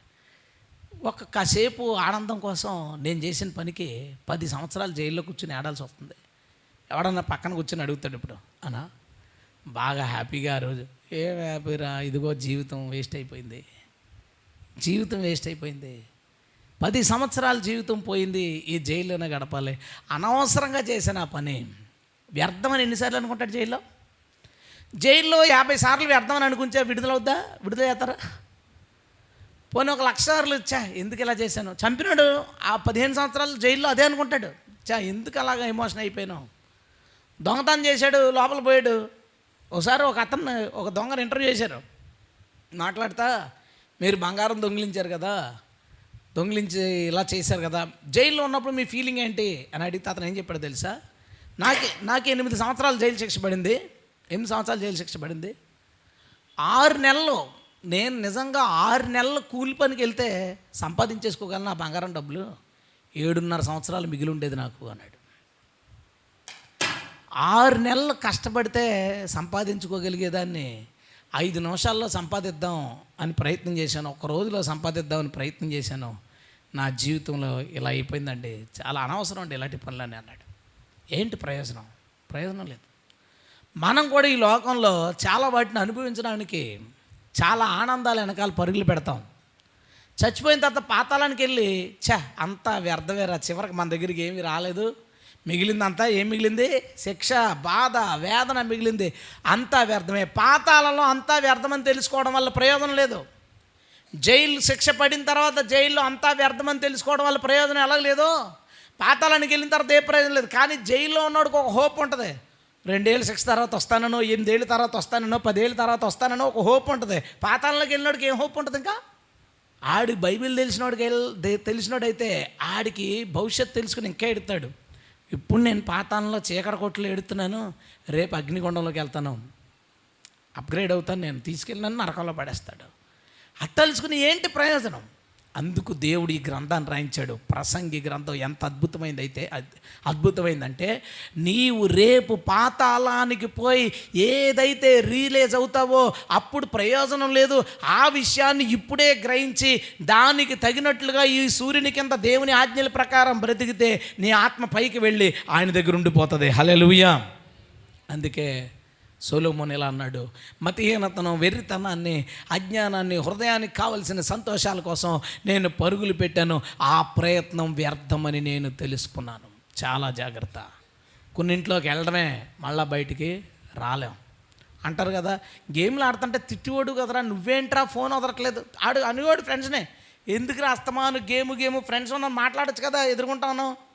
అయితే ఇంటర్ అస్తమాను ఫోను యూట్యూబ్ అని పట్టుకుని కూర్చుంటావు, అస్తమాను ఫేస్బుక్ గొడవేంటారు, అస్తమాను ఇన్స్టాగ్రామ్ గొడవేంటారు అంటాడు. ఆడికి అది అలవాటు అయిన తర్వాత అందరికి వెళ్ళిన తర్వాత రాడు, బయటికి రాడు. ఒకడు కొన్ని ప్రైవేట్ ఇంటర్వ్యూ ముక్కలు అయ్యి పెడుతుంటారు, ఒకడు చూస్తాడు, దాన్ని చూసి ఓహో ఇలా ఉందంటే ఫుల్ ఇంటర్వ్యూలో ఏముందంటావు, అసలు ఈ ఛానల్లో ఇంకేముందంటావు, వెళ్ళటమే. దానికి ఒక డోరే ఉంటుంది. వీడు అనుకుంటాడు ఇలా వెళ్ళి అలా వచ్చేద్దాం అనుకుంటాడు, ఒకటే డోర్ ఉంటుంది దానికి. దాని లోపలికి వెళ్ళడమే తప్ప బయటికి రావడం ఉంటుంది. ఎప్పుడుకో తెలుసుకుంటాడు. ఆ తెలుసుకునేటప్పటికి కింద ఉన్నాడు అనుకో, ఏం ఉపయోగం? నేను ఒక మాట చెప్పనా, ఈరోజు మనం తెలుసుకోబోయే మాటలన్నీ పాతాళానికి వెళ్ళినప్పుడు తెలుసుకోవడం వల్ల వ్యర్థం, ఇప్పుడు తెలుసుకోవడం వల్ల 100% ఉపయోగం. హల్లెలూయా. సొలొమోను ఏది వ్యర్థం అని చెప్తున్నాడో అది చచ్చిపోయిన తర్వాత తెలుసుకోవడం వల్ల ఏ ఉపయోగం లేదు, చావడానికి 5 నిమిషాల ముందు తెలుసుకోవడంలో ఉపయోగం లేదు. అది ఇప్పుడు తెలుసుకుంటే మాత్రం నిజంగా ఏ మొక్క కూడా మనకు వ్యర్థం కాదు. మొట్టమొదటి దేవుడు మాట్లాడిన మాట, నీ హృదయానికి లోక సంబంధమైన సంతోషాలు, వాక్యానికి వ్యతిరేకమైన ఆనందాలు, ఎంజాయ్మెంట్ల కోసం నువ్వు పడే ప్రయాసంతా వ్యర్థం. అది నీకు నష్టం తప్ప ఏ విధమైన సంతోషాన్ని, మేలుని చేయలేవు. కాబట్టి తస్మాత్ జాగ్రత్త. కాసేపు మత్తు పీల్చుకుందాం అనే డ్రగ్స్ వాడు ఆడు జైల్లో పడి ఎడుతూ ఉంటాడు, ఎందుకురా నా జీవితం ఎలా చేసుకున్నాను. వన్స్ ఒకడు దొరికిపోయి అందరిలో పరుగు పోయి, లేదంటే జైలు శిక్ష పడో, అది ఎంతో దుఃఖపడతాడు. కానీ మనిషి అనుకుంటాడు అదే పనిష్మెంట్ అని. కానీ నిజమైన పనిష్మెంట్ ఆడు సూర్యుని కింద నుంచి వెళ్ళిపోయినప్పుడు ఉంటుంది. అప్పుడు వాడు ఎంత బాధపడినా ఏ ప్రయోజనం ఉండదు. కాబట్టి మనం ప్రతి విషయాన్ని ముందే తెలుసుకోవడానికి ప్రయత్నిద్దాం. ముందే మనం ఆ నిశ్చయితకు వద్దాం, ఇది వ్యర్థము కాబట్టి మన జీవితంలోకి ఇవి వద్దు. హల్లెలూయా. రెండో విషయం దగ్గరికి వద్దామండి. రెండో అధ్యాయమే 18వ వచనం నుంచి నేను చదువుతాను. సూర్యుని కింద నేను ప్రయాసపడి చేసిన పనులన్నిటినీ నా తర్వాత వచ్చేవానికి నేను విడిచిపెట్టవలసిందని తెలుసుకుని నేను వాటి యందు అసహ్యపడితిని. వాడు జ్ఞానము గలవాడై ఉండునో బుద్ధిహీనుడై ఉండునో అది ఎవరికి తెలుసు? అయితే సూర్యుని కింద నేను ప్రయాసపడి జ్ఞానము చేత సంపాదించుకున్న నా కష్టఫలం అంతటి మీదను వాడు అధికారి అయ్యుండును, ఇదియును వ్యర్థమే. పిల్లలకే ఇది తండ్రి బిడ్డల కోసం చెప్తున్నమాట. ఒకడు కష్టపడి ఓ పని చేస్తాడు, ఆ పనిని తన పిల్లోడికి అప్పగిస్తాడు. కష్టపడి సంపాదిస్తాడు, ఆస్తిని పిల్లవాడికి అప్పగిస్తాడు. ఉదాహరణకి ఓ వ్యాపారం స్టార్ట్ చేశాడు, దాన్ని వాళ్ళ పిల్లవాడికి అప్పగిస్తాడు. లేదా ఒక పొలిటికల్ ఇది చాలా కష్టపడి సంపాదించుకున్న తర్వాత వాళ్ళ పిల్లవాడికి అది అప్పచెప్తాడు. ఒక సేవ స్టార్ట్ చేశారు, వాళ్ళ పిల్లలకి అప్పచెప్తారు. అలాగా మనం చేసిన పని పిల్లలకి అప్పచెప్తాం, మనం సంపాదించిన ఆస్తి కూడా పిల్లలకి అప్పచెప్తాం. ఆడు తెలివైనోడు జ్ఞానం ఎవడికి తెలుసు, అజ్ఞానం ఎవడికి తెలుసు. ఆ డబ్బును బాగా ఉపయోగిస్తాడో బాగా ఉపయోగించడో ఎవడికి తెలుసు. ఒకవేళ బాగా ఉపయోగించినా ఉపయోగించకపోయినా అదంతా వ్యర్థము అని అనిపించిందట. ఏది వ్యర్థం? మనం ముందు చూసాం కదా, దేవుని వాక్యాన్ని దాటిపోయి ఒకడు చేసిన పని, దేవుని వాక్యాన్ని అతిక్రమించి ఒకడు సంపాదించి తన పిల్లలకి ఇచ్చిన ఆస్తి వలన పిల్లలకు ఉపయోగం ఉండొచ్చేమో, కానీ తండ్రికి ఏంటి ఉపయోగం? ఏం లేదు ఉపయోగం. ఓ మాట మీకు చెప్తాను సింపుల్గా ఒక ఎగ్జాంపుల్.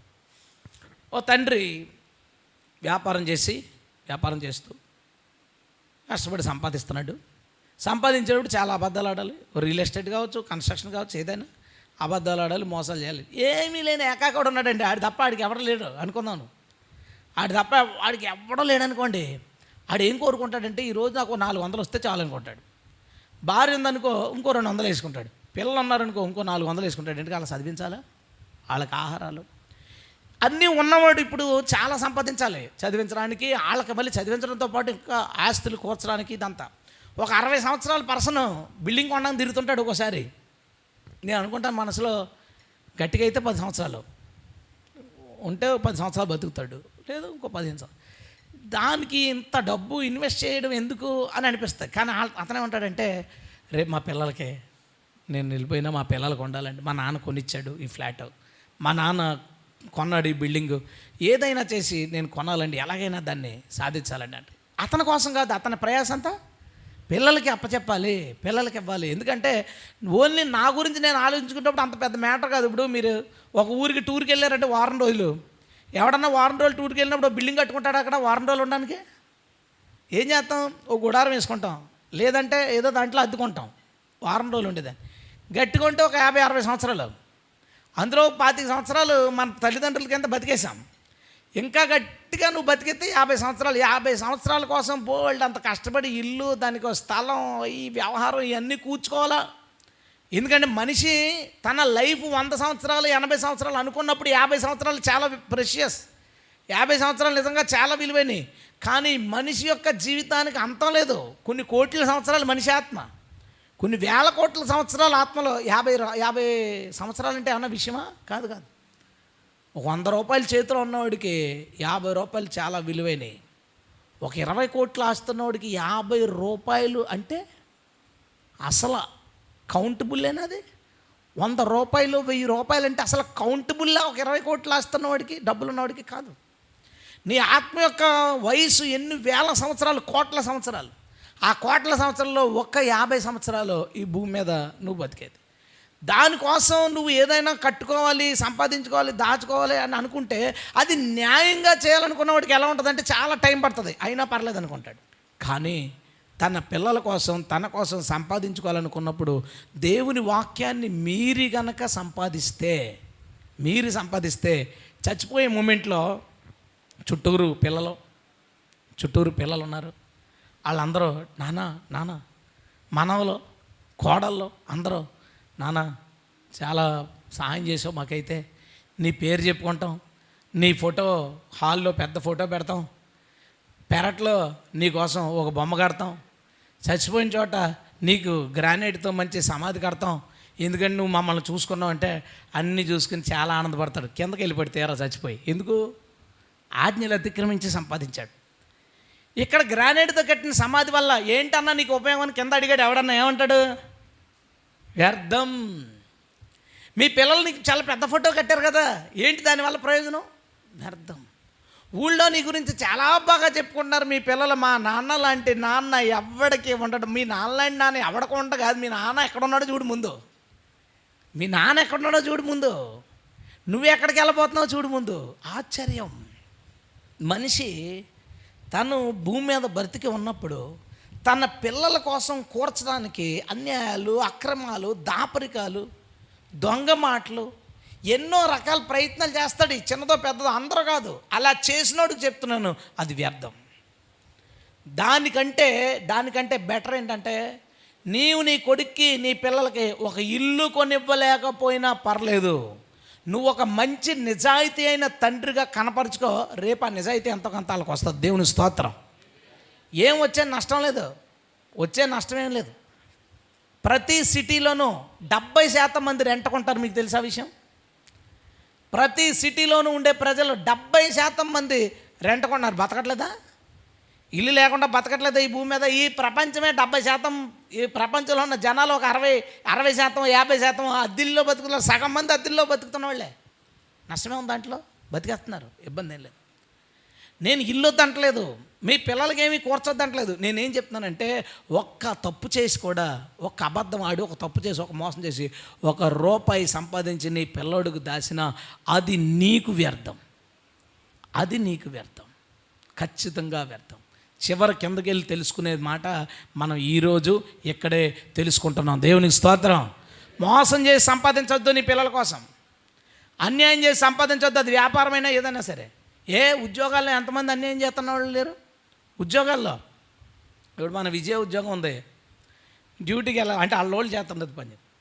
తక్కువ ఊరి పక్కన పొలం ఉంటుంది, ఫోటో తీసి ఈరోజు డ్యూటీకి వచ్చానంటారు. రారే, డ్యూటీ కాదు అది, అటెండెన్స్. ఊరికి చేయొచ్చు, అట్లా జీతం తీసుకోవచ్చు.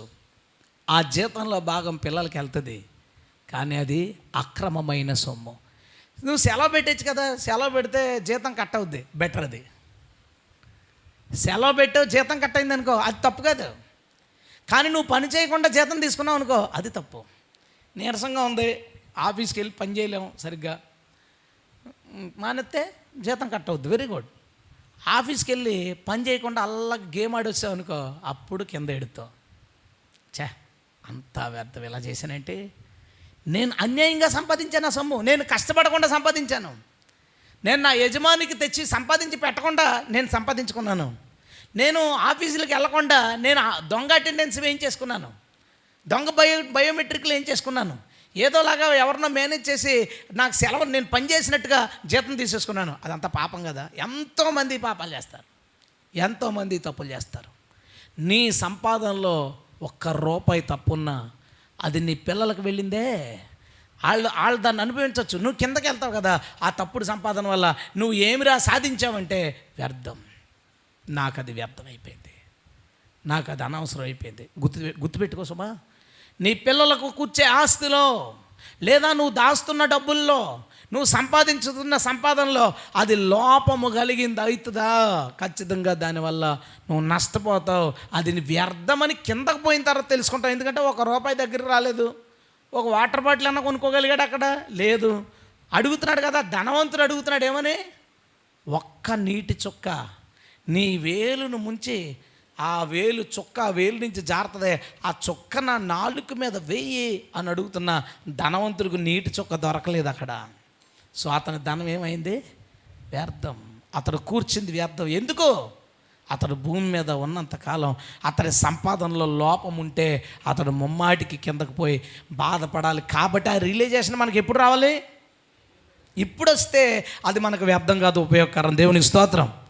నెంబర్ 3, మూడో విషయం చూసుకుందాం. 2:15 కావున బుద్ధిహీనునికి సంభవించినట్లే నాకును సంభవించును కనుక నేను అధిక జ్ఞానము ఏల సంపాదించి తినని నా హృదయమందు అనుకుంటుని, ఇదియు వ్యర్థమే. బుద్ధిహీనుడికి ఎలా అయిపోయిందో జీవితం అట, అధిక జ్ఞానం సంపాదించిన జీవితం కూడా అలా అయిపోయిందట. అందుకని అనుకుంటున్నాడంట, ఎందుకు ఇంత అధిక జ్ఞానం సంపాదించాను, వ్యర్థమే. అందుకే సొలొమోను ఎదర ఏమంటాడు తెలుసా, అధికంగా జ్ఞానిగా ఉండకము. ఏమన్నాడండి? అధికమైన జ్ఞానం వద్దు. ఎంత కావాలి? సరిపడినంత. మానవుడు ఈ భూమి మీద జీవించడానికి ఎంత చాలో అంత జ్ఞానం సంపాదించుకోకూడదు. తెగ ఏమి జ్ఞానం ఉంటుందండి, అన్నిట్లో ఇంకా ఇంకా తెలిసేసుకుని ఇంకా ఇంకా నేర్చేసుకుని ఇంకా ఇంకా ఏం సాధించేస్తాం? ఏముండదు. ఇంకా ఇంకా ఇంకా తెలుసుకుని అసలు చేయాల్సింది పోతుంది. ఇప్పుడు బుద్ధిహీనుడికి అతి తెలివి గలవాడికి చిన్న డిఫరెన్స్ చెప్తారు. బుద్ధిహీనుడు పాపం చేశాడు అనుకో, ఇదంతా వాక్య విరుద్ధం కోసం కదా, అధిక జ్ఞానంతో పాపం చేసిన దాని గురించి. ఇదంతా వాక్య విరుద్ధమైన అధిక జ్ఞానం. మనం చూసాం కదండి, ముందు ప్రారంభం ఏం చూసాం? దేవుని కట్టడలను మీరు చేస్తున్న పని కోసం చూస్తున్నాం. ఒక వ్యక్తి అధికమైన జ్ఞానం సంపాదించాడు, దేవుని వాక్యాన్ని మీరిపోయాడు, ఏముంది ఉపయోగం? బుద్ధిహీనుడికి అధిజ్ఞానికి తేడా ఏంటంటే, బుద్ధిహీనుడు పాపం చేసి దొరికిపోతాడు, ఎక్కడో క్లూస్ వదిలేస్తాడు, చూసుకోడు సరిగ్గా.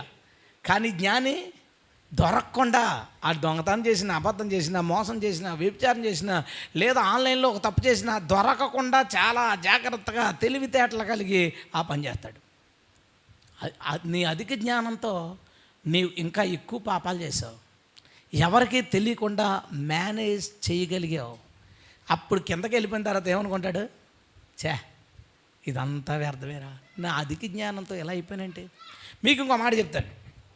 ఈ ప్రపంచంలో ఎక్కువగా పాడైపోయినాడు, ఎక్కువ మందిని పాడు చేసినాడు అధిక జ్ఞానే తప్ప బుద్ధి లేనాడు కాదు. అధిక జ్ఞానే ఒక మనిషి ఎలాగ పాడైపోవాలో.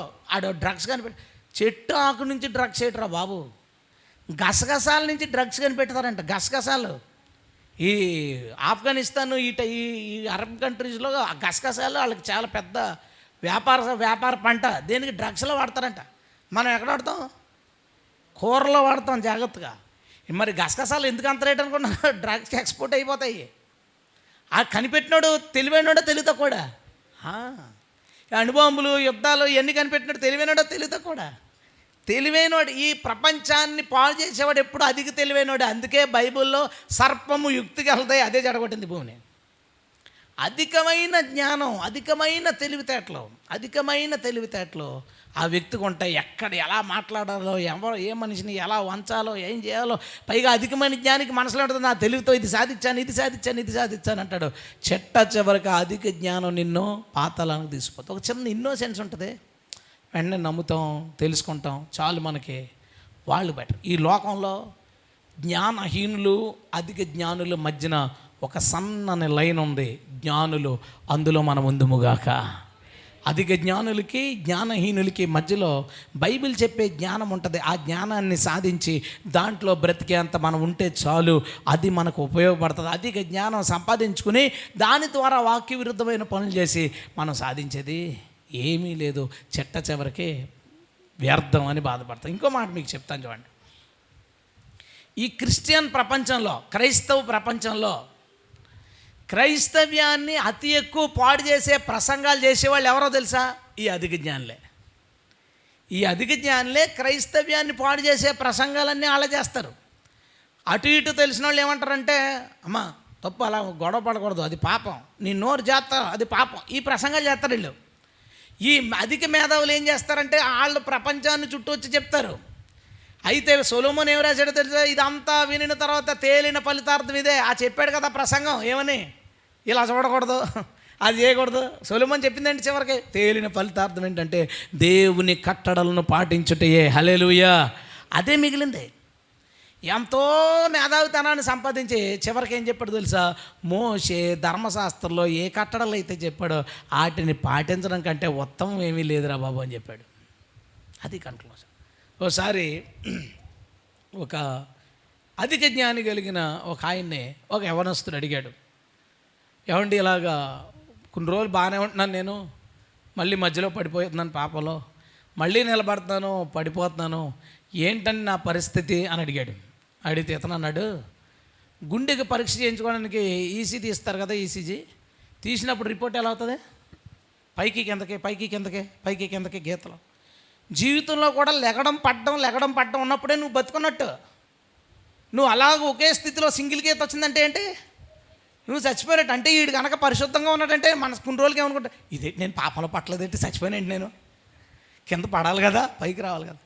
అధిక మేధావులు, అధిక జ్ఞాన సంపన్నులు అసలు దాన్ని ఎంత రివర్స్లో చెప్పాడంటే, నిజమే, సింగిల్ లైన్ వచ్చిందంటే చచ్చిపోయినట్టే. పాపం విషయమై మనం చచ్చిపోతే సింగిల్ లైన్ వస్తుంది, దేవుని స్తోత్రం.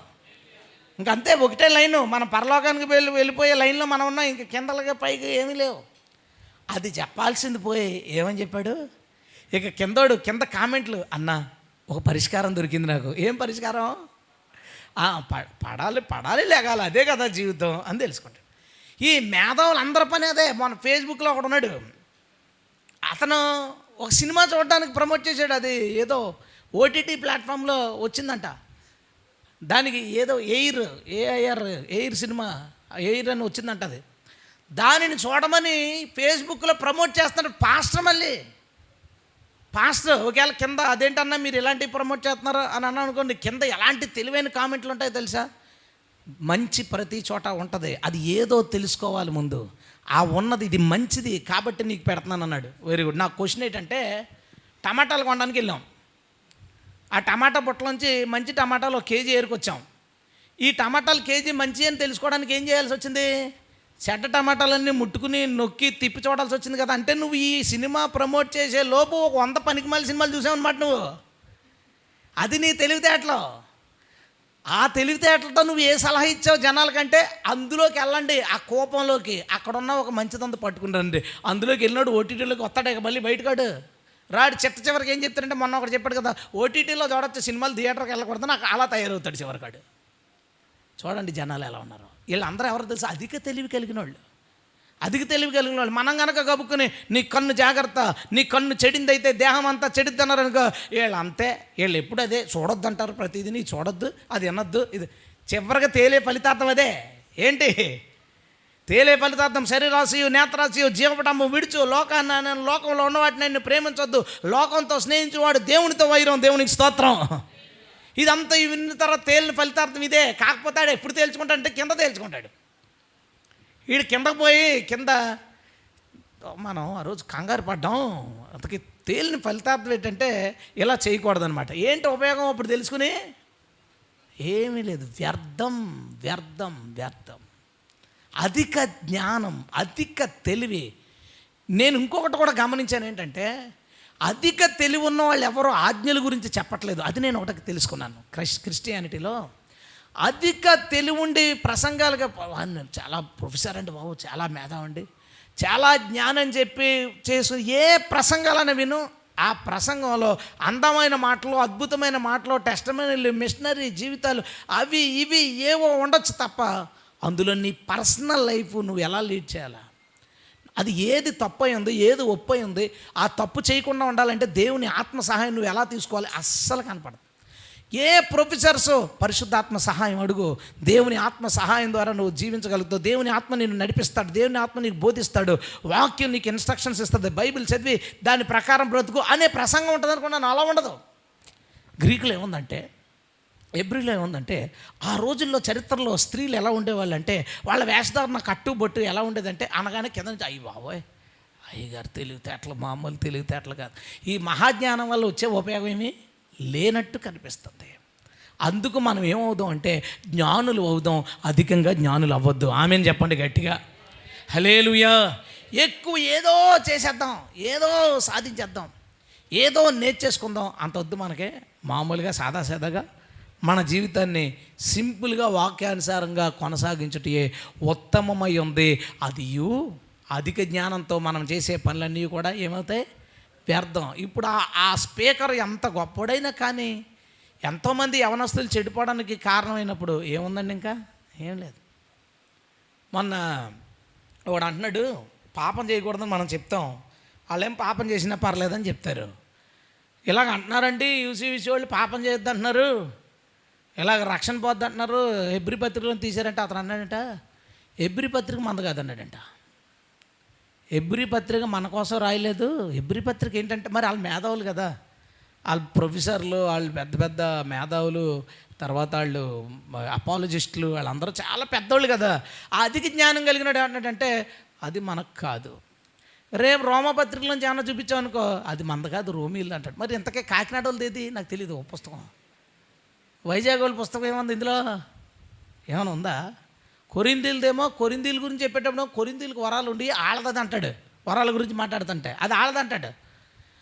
ఇలాగ పాపం గురించి మాట్లాడి ఇది హెబ్రీయులది మంద కదా అంటాడు. మరి క్రియలు లేని విశ్వాసం మృతం కదా అని చెప్తే యాకోబు పత్రిక ఏముందో తెలుసా? చెదిరిపోయిన ఇశ్రాయేలుగా ఉంది కాబట్టి అది ఇశ్రాయేలుగా, అది మంద కదా అంటాడు. ఎంతకే మందకాని అన్నీ పీకెత్తే వీళ్ళకి ఏం మిగులుతుందంటే అట్ట మిగులుతుంది. ఎందుకంటే ధర్మశాస్త్రం ఇశ్రాయేలుది, పత్రికలన్నీ ఆయా ప్రాంతం కాలం వాళ్ళు. మరి నీదేదిరా అంటే అట్టాన్ని పైన కవర్ కొనుక్కున్నావు కదా, రెండే నీయే, ఇంకేమీ నీ కాదు. ఈ మేధావులు అధిక జ్ఞాన సంపన్నులు, వాళ్ళ ప్రసంగాలు ఏమైపోయినాయో, వాళ్ళ ఆలోచన ఏమైపోయిందో తెలుసుకుంటే అమ్మయ్య, మనం అంత జ్ఞానం దేవుడు మనకి ఇవ్వలేనందుకు దేవునికి స్తోత్రం, హల్లెలూయా. ప్రభువా కుదిరితే ఓ 2 మెట్లు జ్ఞానంలో కిందకన్నా దింపే తప్ప, కిందకు ఇంకో 4 మెట్లు దిగిపోయినా అమాయకుళ్ళే అని ప్రభు వదిలేస్తాడు తప్ప, ఈ అధిక తెలివితేటలు సంపాదించి, అధిక జ్ఞానం సంపాదించి ఏళ్ళ చెడిపోయి, పక్క వాళ్ళు చెడిపోయి వీళ్ళందరూ కలిపి కింద కూర్చొని మీటింగ్ వేసుకుంటారు. ఏట్రా వేస్ట్ అయిపోయింది అంతానే, ఇన్ని ప్రసంగాలు, వెబ్సైట్లు అన్నీ వేస్ట్ అయిపోయి కిందకు వచ్చేసేమేంట్రా. అక్కడ తెలుసుకుంటే ఉపయోగం ఏముంది? అందుకే ఎక్కడే తెలుసుకుని అంత వద్దు, అధిక జ్ఞానం వద్దు, ఓ మాదిరిగా మనం బతుకుతాం. దేవుడు మనకు ఆ కృప చూపును గాక. ఆమేన్, హల్లెలూయా. తర్వాత విషయానికి వెళ్దామండి. 4వ అధ్యాయం 4వ వచనం. మరియు కష్టమంతయు నేర్పుతో కూడిన పనులన్నయు నరులకు రోష కారణములని నాకు కనబడెను. ఇదియు వ్యర్థముగా ఒకడు గాలికి పట్టుకొనుటకై చేయు ప్రయత్నమవలే ఉన్నది. ఏటండి ఇది మాత్రం నాకు ఎందుకో కరెక్ట్ అనిపించలేదు. కష్టమంతయు నేర్పుతో కూడిన పనులన్నీ నరులకు రోష కారణాలంట. ఒకడు ఒక విషయంలో చాలా నైపుణ్యం సంపాదించాడంట, చాలా జ్ఞానం, చాలా పనిని చాలా నేర్పుగా చాలా కష్టపడి చేయగలడట. అయినను అది ఇతరులకు రోష కారణం అవుద్దట. రోష కారణం నరులకు, అది ఇతరులు కావచ్చు ఇతరులు కావచ్చు. రోష కారణం అంటే అర్థం ఏంటంటే అసూయకి రావడానికి కారణం అవుతుందట. అందువల్ల అది కూడా వ్యర్థమే అన్నాడు. బ్రూస్లీ పేరన్నారా? ఎవడన్నా ఉంటాడా వినలేనాడు? మనలో చాలామంది పుట్టకముందే బ్రూస్లీ చచ్చిపోయాడు. అయినా బ్రూస్లీ పేరు మన అందరికీ గుర్తుంటుంది, మనం విన్నాం. ఎందుకు ఇప్పుడు కూడా అనకూడదు, ఏట్రా బాబు బ్రూస్లీ గళ్ళ కొడుతున్నాం అంటాడు. బ్రూస్లీ అంటే ఎవడు? నాన్చాకు తెలుసు కదా మీకు, 2 స్టిక్స్ లాగా ఉండి దానికి చైన్ ఉంటుంది, ఇలా తిప్పుతారు కదా, నాన్చాక్ అంటారు దాన్ని. టేబుల్ టెన్నిస్ ఆడేటప్పుడు అటుపక్కడు బ్యాట్తో కొడుతుంటే నాన్చాక్ ఆడుతూ కొడతాడు టేబుల్ టెన్నిస్ బాల్ని. ఆడు కొడుతుంటే నాన్చాక్తో కొడతాడు. అసలు ఎవడికి అర్థం అవదు, అంతటి నైపుణ్యం కలిగిన వాడు. పంచిచ్చేటప్పుడు ఇటుపక్కడు పంచేవాలంటే ఇలా రెడీ చేసుకుని ఇలా ఇస్తాం పంచ, మనం ఇలా గుద్దు ఇలా గుద్దాలి యాక్చువల్గా, ఇలా పంచి అలా ఇస్తాం కదా.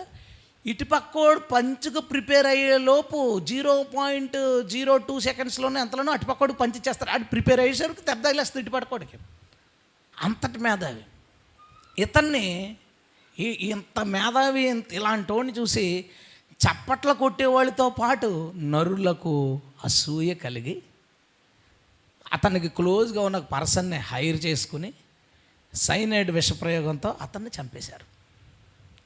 అతని నైపుణ్యం అతనికి ఏం ఉపయోగపడింది?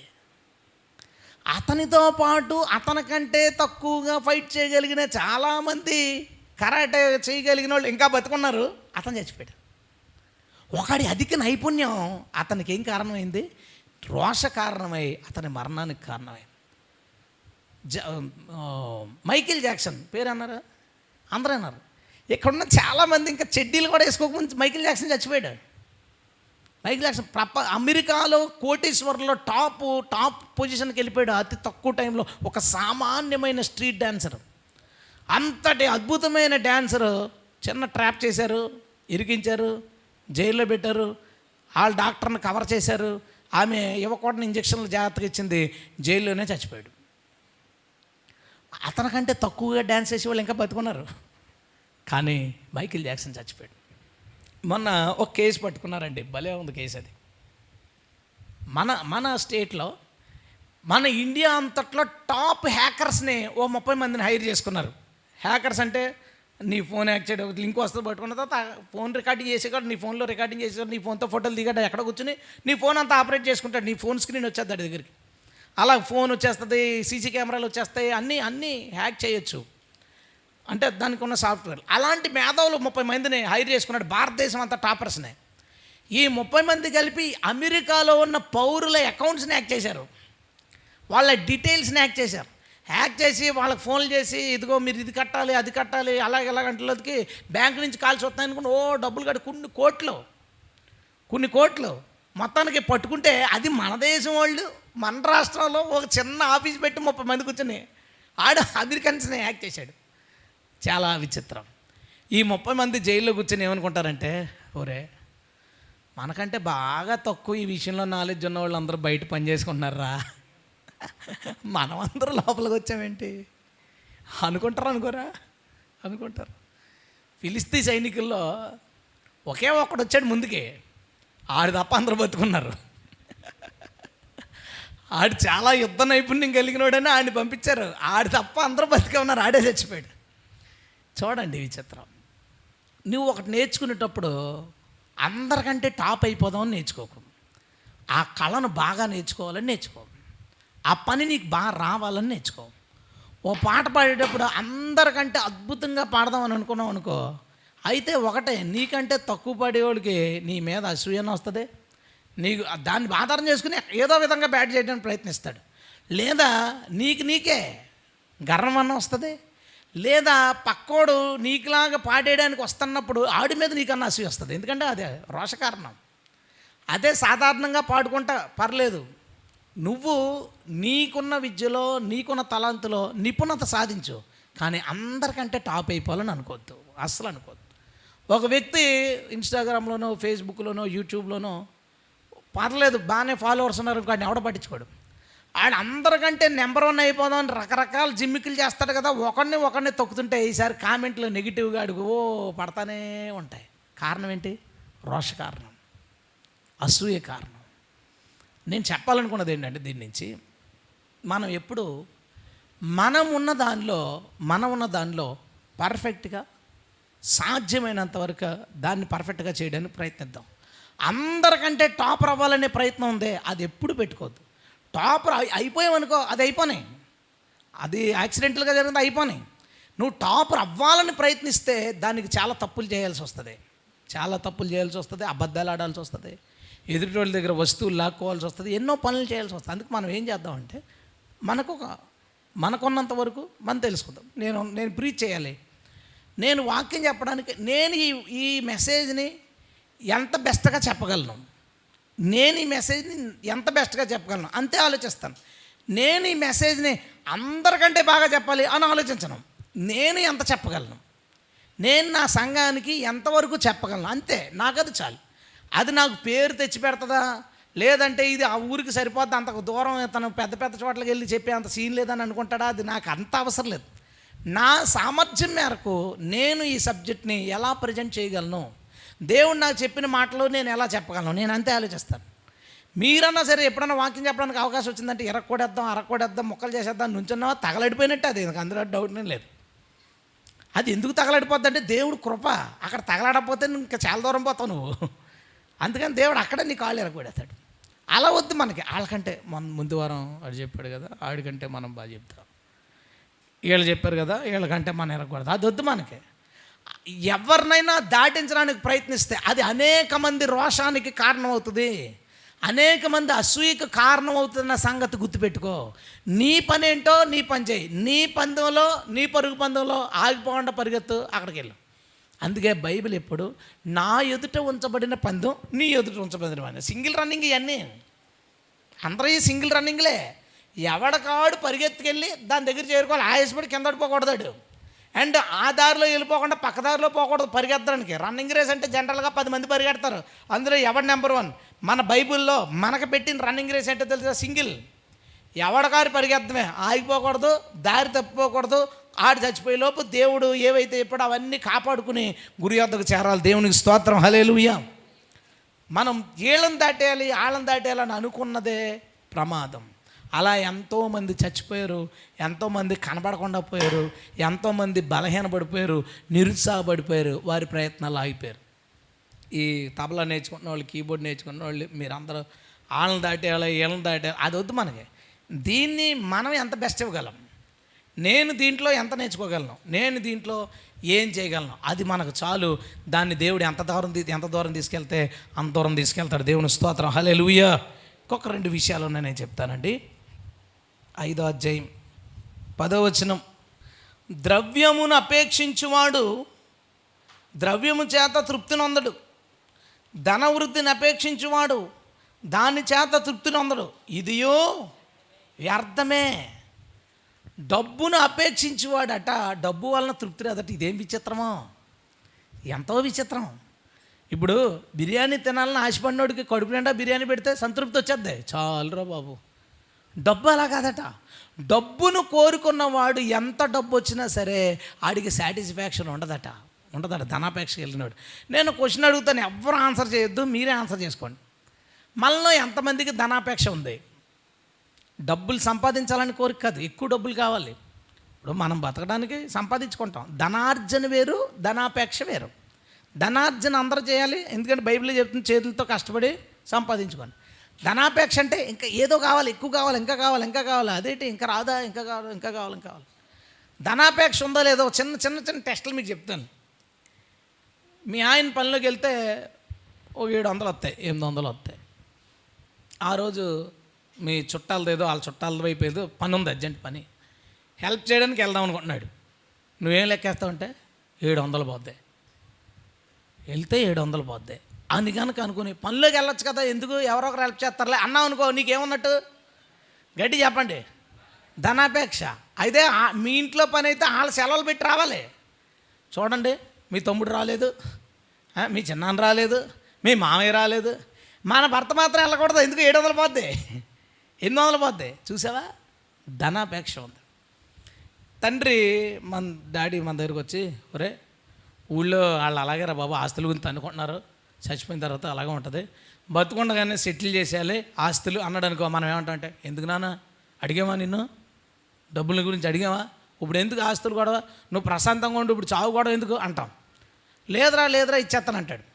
అప్పుడు మొదలవుద్దండి పంచేటప్పుడు, ఆ ఇల్లు ఆడికి ఇల్లు నాకు ఇస్తావా, ఎదరస్థలం ఆడికి వెనకాలతాను నాకు ఇస్తావా నువ్వు, అదేమో రోడ్డు దగ్గరలో ఉంది, ఇదేమో లోపల పొలాల దగ్గర ఉంది, నాకు ఇస్తా. ముందేమన్నాడు, ఎందుకు నాన్న ఇప్పుడు ఆయన్ని పంచేటప్పుడు ఊరుకోటాడు.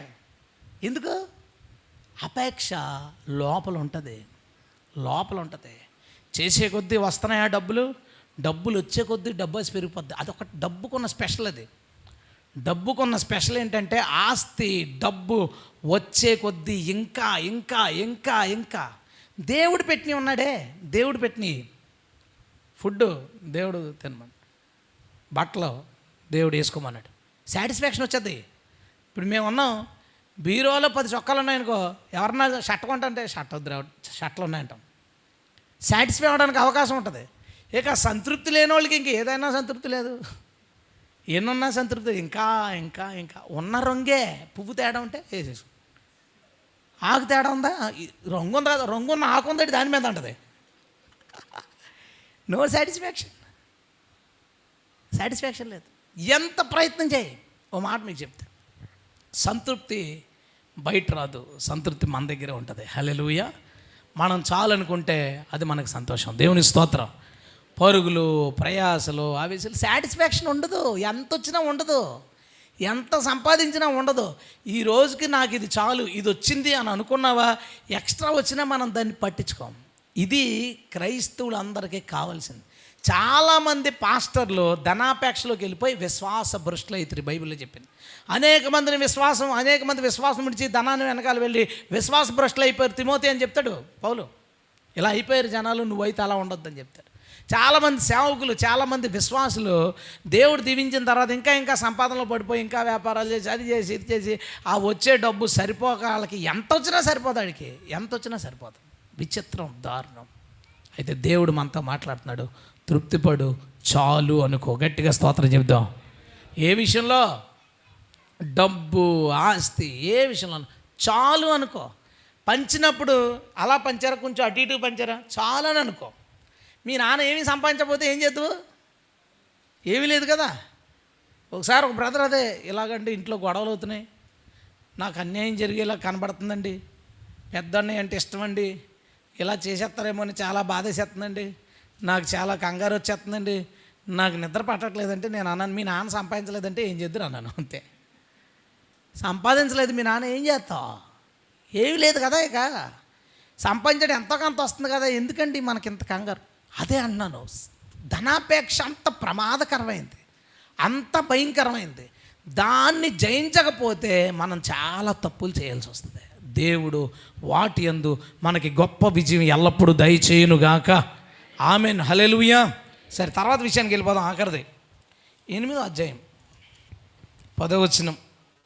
మరియు దుష్టులు క్రమముగా పాతిపెట్టబడి విశ్రాంతి నొందుటయు, న్యాయముగా నడుచుకొనిచున్న వారు పరిశుద్ధ స్థలమునకు దూరంగా కొనిపోబడి పట్టణస్థుల వలన మరువబడి ఉండుటయు నేను చూచితిని. ఇదియు వ్యర్థమే. నీతిమంతులు మంచిగా బతికిన వాళ్ళేమో సరైన సమాధి చేయబడలేదట, దుష్టులేమో చక్కగా సమాధి చేయబడడం చూశాడట. చూసినప్పుడు ఒకడు అనుకుంటాడంట, కింద కంటిన్యూ చేసి రాస్తాడు, ఇంకా అనుకుంటాడంట, ఆడేమో దుష్టుడిగా బతికాడు, హ్యాపీగా ఉన్నాడు, నీతిమంతుడిగా ఉన్న బోల్డ్ కష్టాలు వచ్చి చచ్చిపోయాడు, ఎందుకు ఇదంతా అని అనుకుంటాడట. భూమి మీద అదంతా నిజంగా వ్యర్థమే.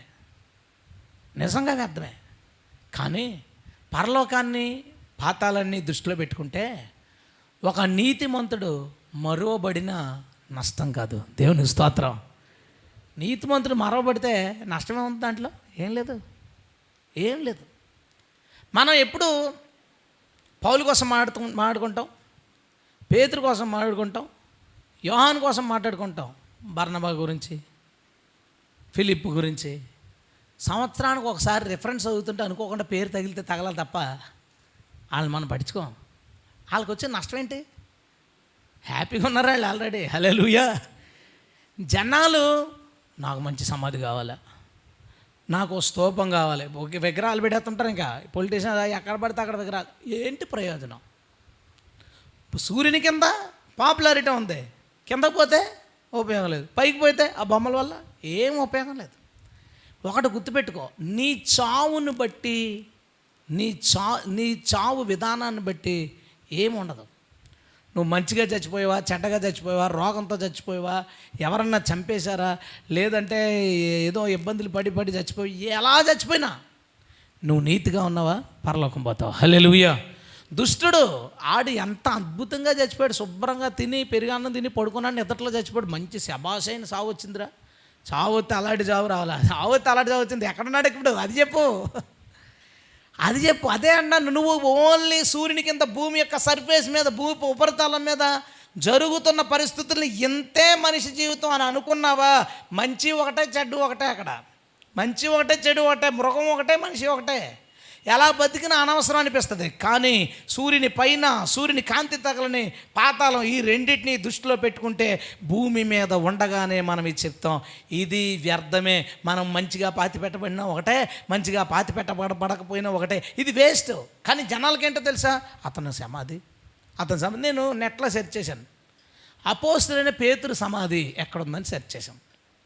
సెర్చ్ చేస్తే రోమన్ క్యాథలిక్ వాళ్ళు ఒక మంచిది కట్టి అందులో పేతురు లాంటి బొమ్మ ఒకటి పెట్టి పేతురు సమాధి అని పెట్టి. కానీ నిజాన్ని పేతురు సమాధి ఎక్కడ ఎవరికి తెలియదు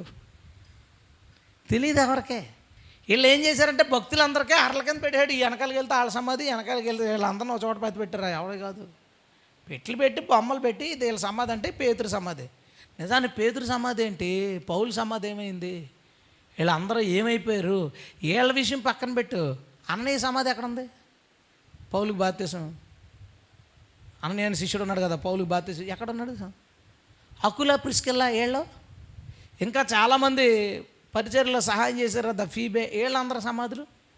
వాళ్ళందరూ ఏమయ్యారు అంటున్నాడు సొలొమోను. మరవబడతారు. ఇది వ్యర్థం. మరవబడిన పర్లే, సమాధి లేకపోయినా పర్లేదు, దుష్టుడు గొప్పగా సమాధి చేయబడినా పర్లేదు, ఇవన్నీ వేస్ట్. భూమి మీద చచ్చిపోయిన తర్వాత ఆడ ఆత్మ ఎక్కడికి వెళ్ళిందో అక్కడ కంటిన్యూ చేస్తాడండి. చెప్పి 9వ అధ్యాయంలోకి వచ్చి అంటాడు, నీవు పోవు పాతాళమందు పని అయినను ఉపాయమైన లేదు, కాబట్టి భూమి మీద నువ్వు ఉన్నప్పుడే దేవుడు చెప్పిన పనులు జాగ్రత్తగా చేయి. హల్లెలూయా. నువ్వు చచ్చిపోయిన తర్వాత ఇక నువ్వు ఏం చేసేది ఉండదురా అబ్బాయి, నీకేం చేసేది ఉండదు. కాబట్టి ఒళ్ళు దగ్గర పెట్టుకుని భూమి మీద బతుకు. 2 పనులు చెప్పాడు. నెంబర్ 1, భూమి మీద ఉండగా దేవుని కట్టడలను జాగ్రత్తగా మనం పాటించాలి. నెంబర్ 2 ఏంటి అంటే చేయాల్సినవి ఏంటి? ఒకటి, దేవుని కట్టడలు పాటించాలి. రెండవది, మన చావు గురించి, మన సమాధుల కోసం ఇవన్నీ ఎక్కువ ఆలోచించకండి.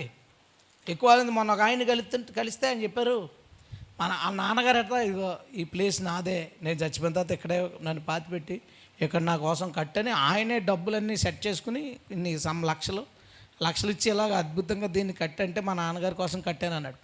నా క్వశ్చన్ ఏంటంటే, బాడీ ఎక్కడ ఉండాలో ప్లాన్ చేసుకున్నావు, ఆత్మ ఎక్కడ ఉండాలో ప్లాన్ చేసుకున్నావా? ఆయన గురించి అక్కడ ఉన్న వాళ్ళని అడిగితే, బాబు ఇతను దొంగలెక్కలేసి ఫారెన్ నుంచి బోల్డ్ డబ్బు తెచ్చేసుకున్నాడండి బాబు. ఆ డబ్బులతో ఏం కట్టుకున్నాడు? సమాధి. ఆ డబ్బుల్లో కొంత భాగంతో మంచి సమాధి కట్టుకున్నాడు. అది ఎందుకు ఉపయోగపడుతుంది? వ్యర్థం. అది రియలైజ్ అవ్వాలి మనం. నేను చచ్చిపోయిన తర్వాత నా సమాధి ఏంటి? చచ్చిపోయిన తర్వాత జనం రావాలంటే మనకు పాపులారిటీ, అందరూ వచ్చారు, ఏంటి ఉపయోగం? అందరూ వస్తే ఉపయోగం ఏంటి? ఎవరో రాకపోతే వచ్చే నష్టం ఏంటి? మనల్ని పెద్ద ప్లేస్లో పూడిస్తే ఏమైంది? మన కోసం పెద్దది సమాధి కడితే ఏమైంది? కట్టకపోతే ఏమైంది? అసలు ఏమైంది? ఆలోచించడానికి ఏం ఛాన్స్ ఉందండి? ఏం లేదు. ఆలోచించడానికి ఏమీ లేదు, అసలేమీ లేదు. అవన్నీ వ్యర్థం. జనాలు ఊహించేసుకుంటారు, నా బాడీ, నా శ్మశానం, నా సమాధి కార్యక్రమాలు. కొంతమంది ముసలాళ్ళు డబ్బులు దాస్తారు వాళ్ళు. ఎందుకంటే నేను చచ్చిపోయిన తర్వాత వీళ్ళు వాటాలు వేసుకుని నాకు డబ్బులు ఖర్చు అయిపోతాయని చిన్నగా చేస్తారు నా దినం, పెద్దగా చేయాలని ₹1,00,000 దాచుకుంటుంది. అతను ₹1,00,000 దాస్తారు. చెప్తారు మా నాన్నగారు దాచారంటే అతని కార్యక్రమానికి అతనే దాచుకున్న డబ్బులు. నీవు చచ్చిపోయిన తర్వాత నీ దినం ఎలా జరగాలో ప్లాన్ చేసుకున్నావు, కానీ చచ్చిపోయిన తర్వాత ఆత్మ ఎక్కడికి వెళ్తానో ఎందుకు ప్లాన్ చేసుకోలేదు? దినం చాలా గ్రాండ్గా జరిగింది. సరే ఓ మొక్క వచ్చిందా కిందకే అంటారు కదా. అతను వాళ్ళ అమ్మాయి సడన్గా చచ్చిపోయిందండి, దినం చాలా అద్భుతంగా చేసిండి, 60 మేకలు వేసాడండి. 60 మేకల్లో ఓ మొక్క వెళ్ళిందా కిందకేమన్నా? వెళ్ళలేదు. ఏం ఉపయోగం? అన్నీ ఒప్పుకున్నాం. ప్రతిదీ నిజంగా ప్రాక్టికల్గా ఆలోచిస్తే ప్రసంగి గ్రంథం 100కు 100% ఒక్క ఫుల్ స్టాప్ కూడా తీయడానికి, అంటే బైబిల్ అంతా అలాగే ఉంటుంది, తీయడానికి కూడా వీలు లేని మాటలు దేవుడు దాంట్లో రాయించాడు. దేవుని స్తోత్రం. ఏమి లేదు ఉపయోగం. ఎంత బాగా జరిగితే కింద ఎడుతున్నాడు, లోపల ఏంటి ప్రయోజనం? ఏమి లేదు, అసలు ఏ ప్రయోజనం లేదు. అందుకనే అన్నాడు, సమస్తము భూమి మీద వ్యర్థం రా అబ్బాయి, దేవుని ఆజ్ఞలు పాటించు. రెండోది ఒకటి చెప్పాడు, 11వ అధ్యాయం 8వ వచనం. ఒకడు చాలా సంవత్సరాలు బ్రతికిన ఎడల చీకటి గల దినాలు అనేకులు వచ్చినని ఎరిగి ఉండి తాను బ్రతికి దినములన్నీ సంతోషంగా ఉండవలను, రాబోవునదంతయు వ్యర్థమే. సంతోషంగా ఉన్నది మాత్రం వ్యర్థం కాదు. ఒకడట రేపన్న రోజు చీకటి దినాలు, ఎందుకంటే సొలొమోను కాలంలో చచ్చిపోయిన తర్వాత వెళ్ళాల్సింది ఎక్కడికి? అందరూ మంచోళ్ళని చెడ్డోళ్ళని పాతాళంలోని, అక్కడ చీకటే ఉంటుంది. ఇప్పుడైతే పరదేశిపోతాం మనం, ఆమెను అనొచ్చు కదా, ఆమెన్ హల్లెలూయా, వెళ్ళిపోవాలి మనం పరదేశికి ఎలాగైనా సరే. ఇవన్నీ వ్యర్థమని అనుకుంటేనే వెళ్తాం, ఇవన్నీ కావాలని ప్రాకులాడితే ఇంకా అంతే అయిపోయామే. అయితే ఏమనంటే ఉన్న కాలం ఆనందంగా ఉండు, దేవుని ఆజ్ఞలు పాటించు. ఆనందంగా ఉండు, దేవుని ఆజ్ఞలు పాటించు, ఇదే చెప్తున్నాడు. ఇంకోటి, అందుకని బైబిల్ ఏమంటుంది? కొత్త నిబంధనలో ఆనందించుడి, మరలా చెప్తున్నాను ఆనందించుడి, ఎల్లప్పుడూ ప్రభునందు ఆనందించుడి. హల్లెలూయా. మనకు రెండో పనులు ఆనందించడం, ఆజ్ఞలు పాటించడం. ఆజ్ఞలు చూసి ఏడుపు ముఖం పెట్టుకోకు. అందరూ తాగేస్తున్నారు, యేసు ప్రభు తాగొద్దు అన్నాడు. ఆనందంగా మానేరా బాబు, నువ్వు ఏడకో. ఆవిడ ఎన్ని పూలు ఎట్టుకుందో, చూడు జాలర్లు ఎంత కిందకి ఎట్టుకుందో, నేనేమో ఏసైకి సమర్పించింది. ఏడొద్దు, మాడి మొఖం వద్దు. అదిగో చూడు సినిమా రిలీజ్ అయ్యిందంట, వెళ్ళిపోతున్నారు వీళ్ళందరూ, యేసు ప్రభు ఏమో ఇలా చెప్పేశాడు. ఆనందంగా చేయరా బాబు, ఏడుతా చేయకు. నువ్వు ఏడుతా చేయకు, వెళ్ళిపో, వాళ్ళతో పాటు పోదిగానే ఏముంది దాంట్లో. వాళ్ళతో పోయిన తర్వాత కింద బాబోయ్ మామ ఎన్ని సినిమాలు చూసావు, బాబోయ్ ఎన్నో చూసాను రా, అన్ని వేస్ట్ రా, కింద ఎడుతావు, ఏముండదు, ఏం ఉపయోగం లేదు దాంట్లో. అది ముందే తెలుసుకుని ఆనందంగా ఉండు, ఆజ్ఞలు పాటించు, హ్యాపీగా ఉండండి జీవితాన్ని. ఓ బాధలు భారాలన్నీ పెట్టేసుకుని నెత్తి మీద గింజేసుకుని దొక్కబడిపోయి అంత వద్దు. ఫ్రీగా ఉండండి, ప్రశాంతంగా ఉండండి, హ్యాపీగా ఉండండి. ఓ చిన్న ట్రిక్ మీకు చెప్తాను. ఒక ఇసుక రేణువు ఎంత ఉంటుంది? చాలా చిన్నది. చేతిలో పట్టుకుని 1/2 గంట మొయ్యమన్నాను, మీకు వచ్చే ఇబ్బంది ఏంటి? ఎలా ఉంటుంది? ఈజీయే.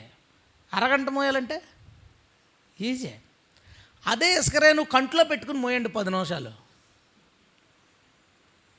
అలా నవ్వుతున్నారు? కష్టం ఉంటుందా?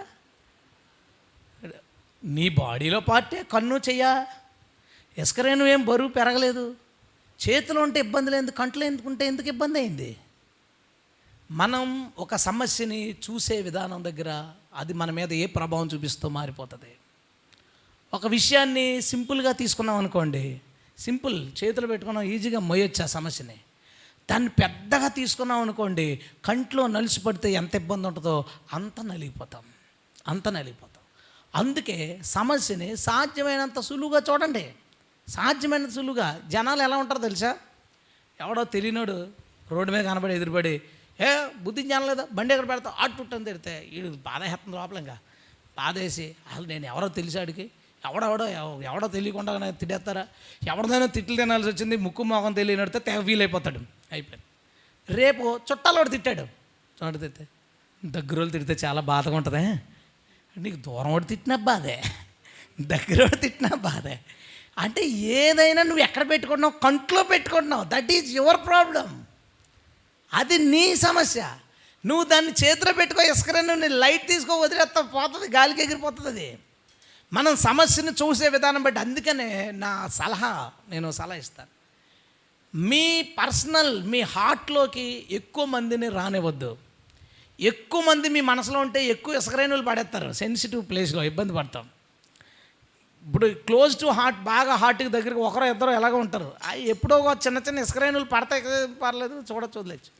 అందరూ మన హృదయంలో ఉన్నారనుకోండి, అందరినీ మనం దగ్గరగా చూసుకున్నాం, ప్రతిదీ చాలా పెద్దగా చూసుకున్నాం అనుకోండి, ఎప్పుడు బాధపడుతూనే ఉంటారు. ఆనందంగా ఉండలేము, జీవితంలో ఆనందంగా ఉండలేము అసలు. ఒకసారి ఒక సైట్ కొనుక్కోవాలి, కొనడానికి 15 లక్షలు బిజినెస్ చేసేటప్పుడు అంతా లక్షలతోనే కదా. సైట్కి అడ్వాన్స్ వేసాం, 15 లక్షలు ఒకరి దగ్గర తీసుకున్నాం, అప్పు తీసుకున్నాం. రిజిస్ట్రేషన్ ఆ రోజు చేయాలి. ఆ రోజు రిజిస్ట్రేషన్ అవ్వాల. మరుసటి రోజు సెలవు, ఆ తర్వాత రోజు ఆదివారం. 3 రోజులు 15 లక్షలు ఇంట్లో ఉండిపోయినాయి. ఈలోపు పార్ట్నర్స్, నేను ఇంకొక అతను అంటాడు కదా, అనవసరంగా తెచ్చాం, 3 రోజులు వడ్డీ పోతుంది, 3 రోజులు వడ్డీ పోయింది, 3 రోజులు వడ్డీ పోయింది. నేను అన్నాను, రిజిస్ట్రేషన్ అయిపోయింది అనుకో. అప్పుడేంటి, తెచ్చిన రోజే రిజిస్ట్రేషన్ అయిపోయింది అనుకో, అప్పుడు వచ్చే నష్టమే ఉంది. వీడి ఫీలింగ్ ఏంటి, రిజిస్ట్రేషన్ అవ్వకుండా డబ్బులు ఇంట్లో ఉండిపోయినాయి. ఏమైంది, రిజిస్ట్రేషన్ అయిపోయింది అనుకున్నాం, అప్పుడు కట్టమా వడ్డీ? మనం తీసుకున్న దాన్ని బట్టి ఉంటుంది. మనం ఇంట్లో ఉండిపోయినాయి. ఒకడు సడన్గా పోలీసు వాడు ఆపిస్తే, మొన్న నాకు జరిగితే చాలా పెద్ద లిస్ట్ అడుగుతున్నాడు. అవన్నీ ఎక్కడున్నాయో తెలీదు, నా దగ్గర అన్నీ ఉంటాయి కానీ ఎక్కడ ఉంటాయో తెలీదు. అయితే నేను అలా కదన్నా పోనీ, అయితే మినిమం కేసు రాసేస్తాను 250 అన్నాడు. 250 అంటే ఆలోచించాను. మళ్ళీ అన్నాడు, ఇదిగో ఫిల్మ్ లేదు, దీనికి ఇంకో కేసు పడుతుంది. ఇవన్నీ అన్నాడు. ఎందుకురా బాబు, ఆ కేసు రాయించేసుకుందామని చిల్లర లేదు, 500 ఇచ్చాను. 500గానే తీసుకుని థ్యాంక్ యూ సార్ అని వెళ్ళిపోయాడు. Sound of. నేను ప్రశాంతన ఎలా చూసుకున్నాం, 500 తీసుకుని వెళ్ళిపోయి పోలీసు వాడిని, నేను నా డబ్బులు ఏమైనా అడుగుతామా? అడిగితే అందులో ఎన్ని ఉంటాయో నాకు. ఎలా అయిపోయిందంటే వెళ్ళిపోతున్నా. ఈలోపు ఈడు చూడాలి, అన్నయ్య చిల్లర ఉంటే పోను, ఏంటి ఇలా అయిపోయింది.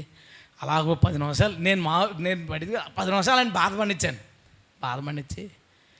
సరే ఇచ్చారు, 500 ఇచ్చాయి. ఏంటంటే బాధపడ్డా కదా, వచ్చినాయా? వస్తాయి, బాధపడిపోయాం, వచ్చినాయా? రాలేదు. ఎందుకు అంత బాధపడ్డా? పోయినాయి, ఇంకేం చేస్తా దాని గురించి. ఒక్కొక్కడు ఏం చేస్తారంటే, చేతిలోంచి అనవసరం పోయింది అనుకో, చేతులారా పడిపోయింది, నా చేతిలోంచే పడిపోయింది. ఎందుకు అయిపోయింది. వీడు పొరే చేతిలో పెట్టుకోరంటే కొంట్లో పెట్టుకుంటాం. ఎందుకురా నువ్వు? అన్ని కంట్లోనే పెట్టుకుంటాం, అన్ని కొత్త ఇల్లు పిల్లోళ్ళు వచ్చి ఇలా గీసేసిపోయాడు. ఇంకా చూడు, రోజు చూసి కొంట్లో ఎందుకురా పెట్టుకుంటా. అలాగ ఒక 20-30 గీతలు పట్టే వరకు అప్పుడు వీడికి అర్థమవుద్ది, కామన్. వస్తువులు పాడవుతాయి, గోళ్ళు పాడవుతాయి, ఇల్లు పాడవుతుంది, అన్నీ పాడవుతాయి. తర్వాత బాగు చేసుకోవచ్చు అనమాట. అంతే. ఒకడు వైట్ షర్ట్ వేసుకొస్తారు, గబుక్కుని అందుకున్నట్టు అత్తమానం తెలుసుకుని తేవీలైపోతారు. నేను అనేది ఏంటంటే, కంట్లో పెట్టుకోవద్దు, లైట్ తీసుకోండి, సింపుల్గా తీసుకోండి, పట్టించుకోకండి. కొన్ని నిజంగానే కంట్లో పడే ఉంటాయి, జాగ్రత్తగా డీల్ చేసుకోండి, ప్రార్థన చేసుకోండి, ప్రభు సహాయం అడిగిని దాన్ని తీసి పాడండి. దేవుని స్తోత్రం. అప్పుడే ఆనందంగా ఉండగలం.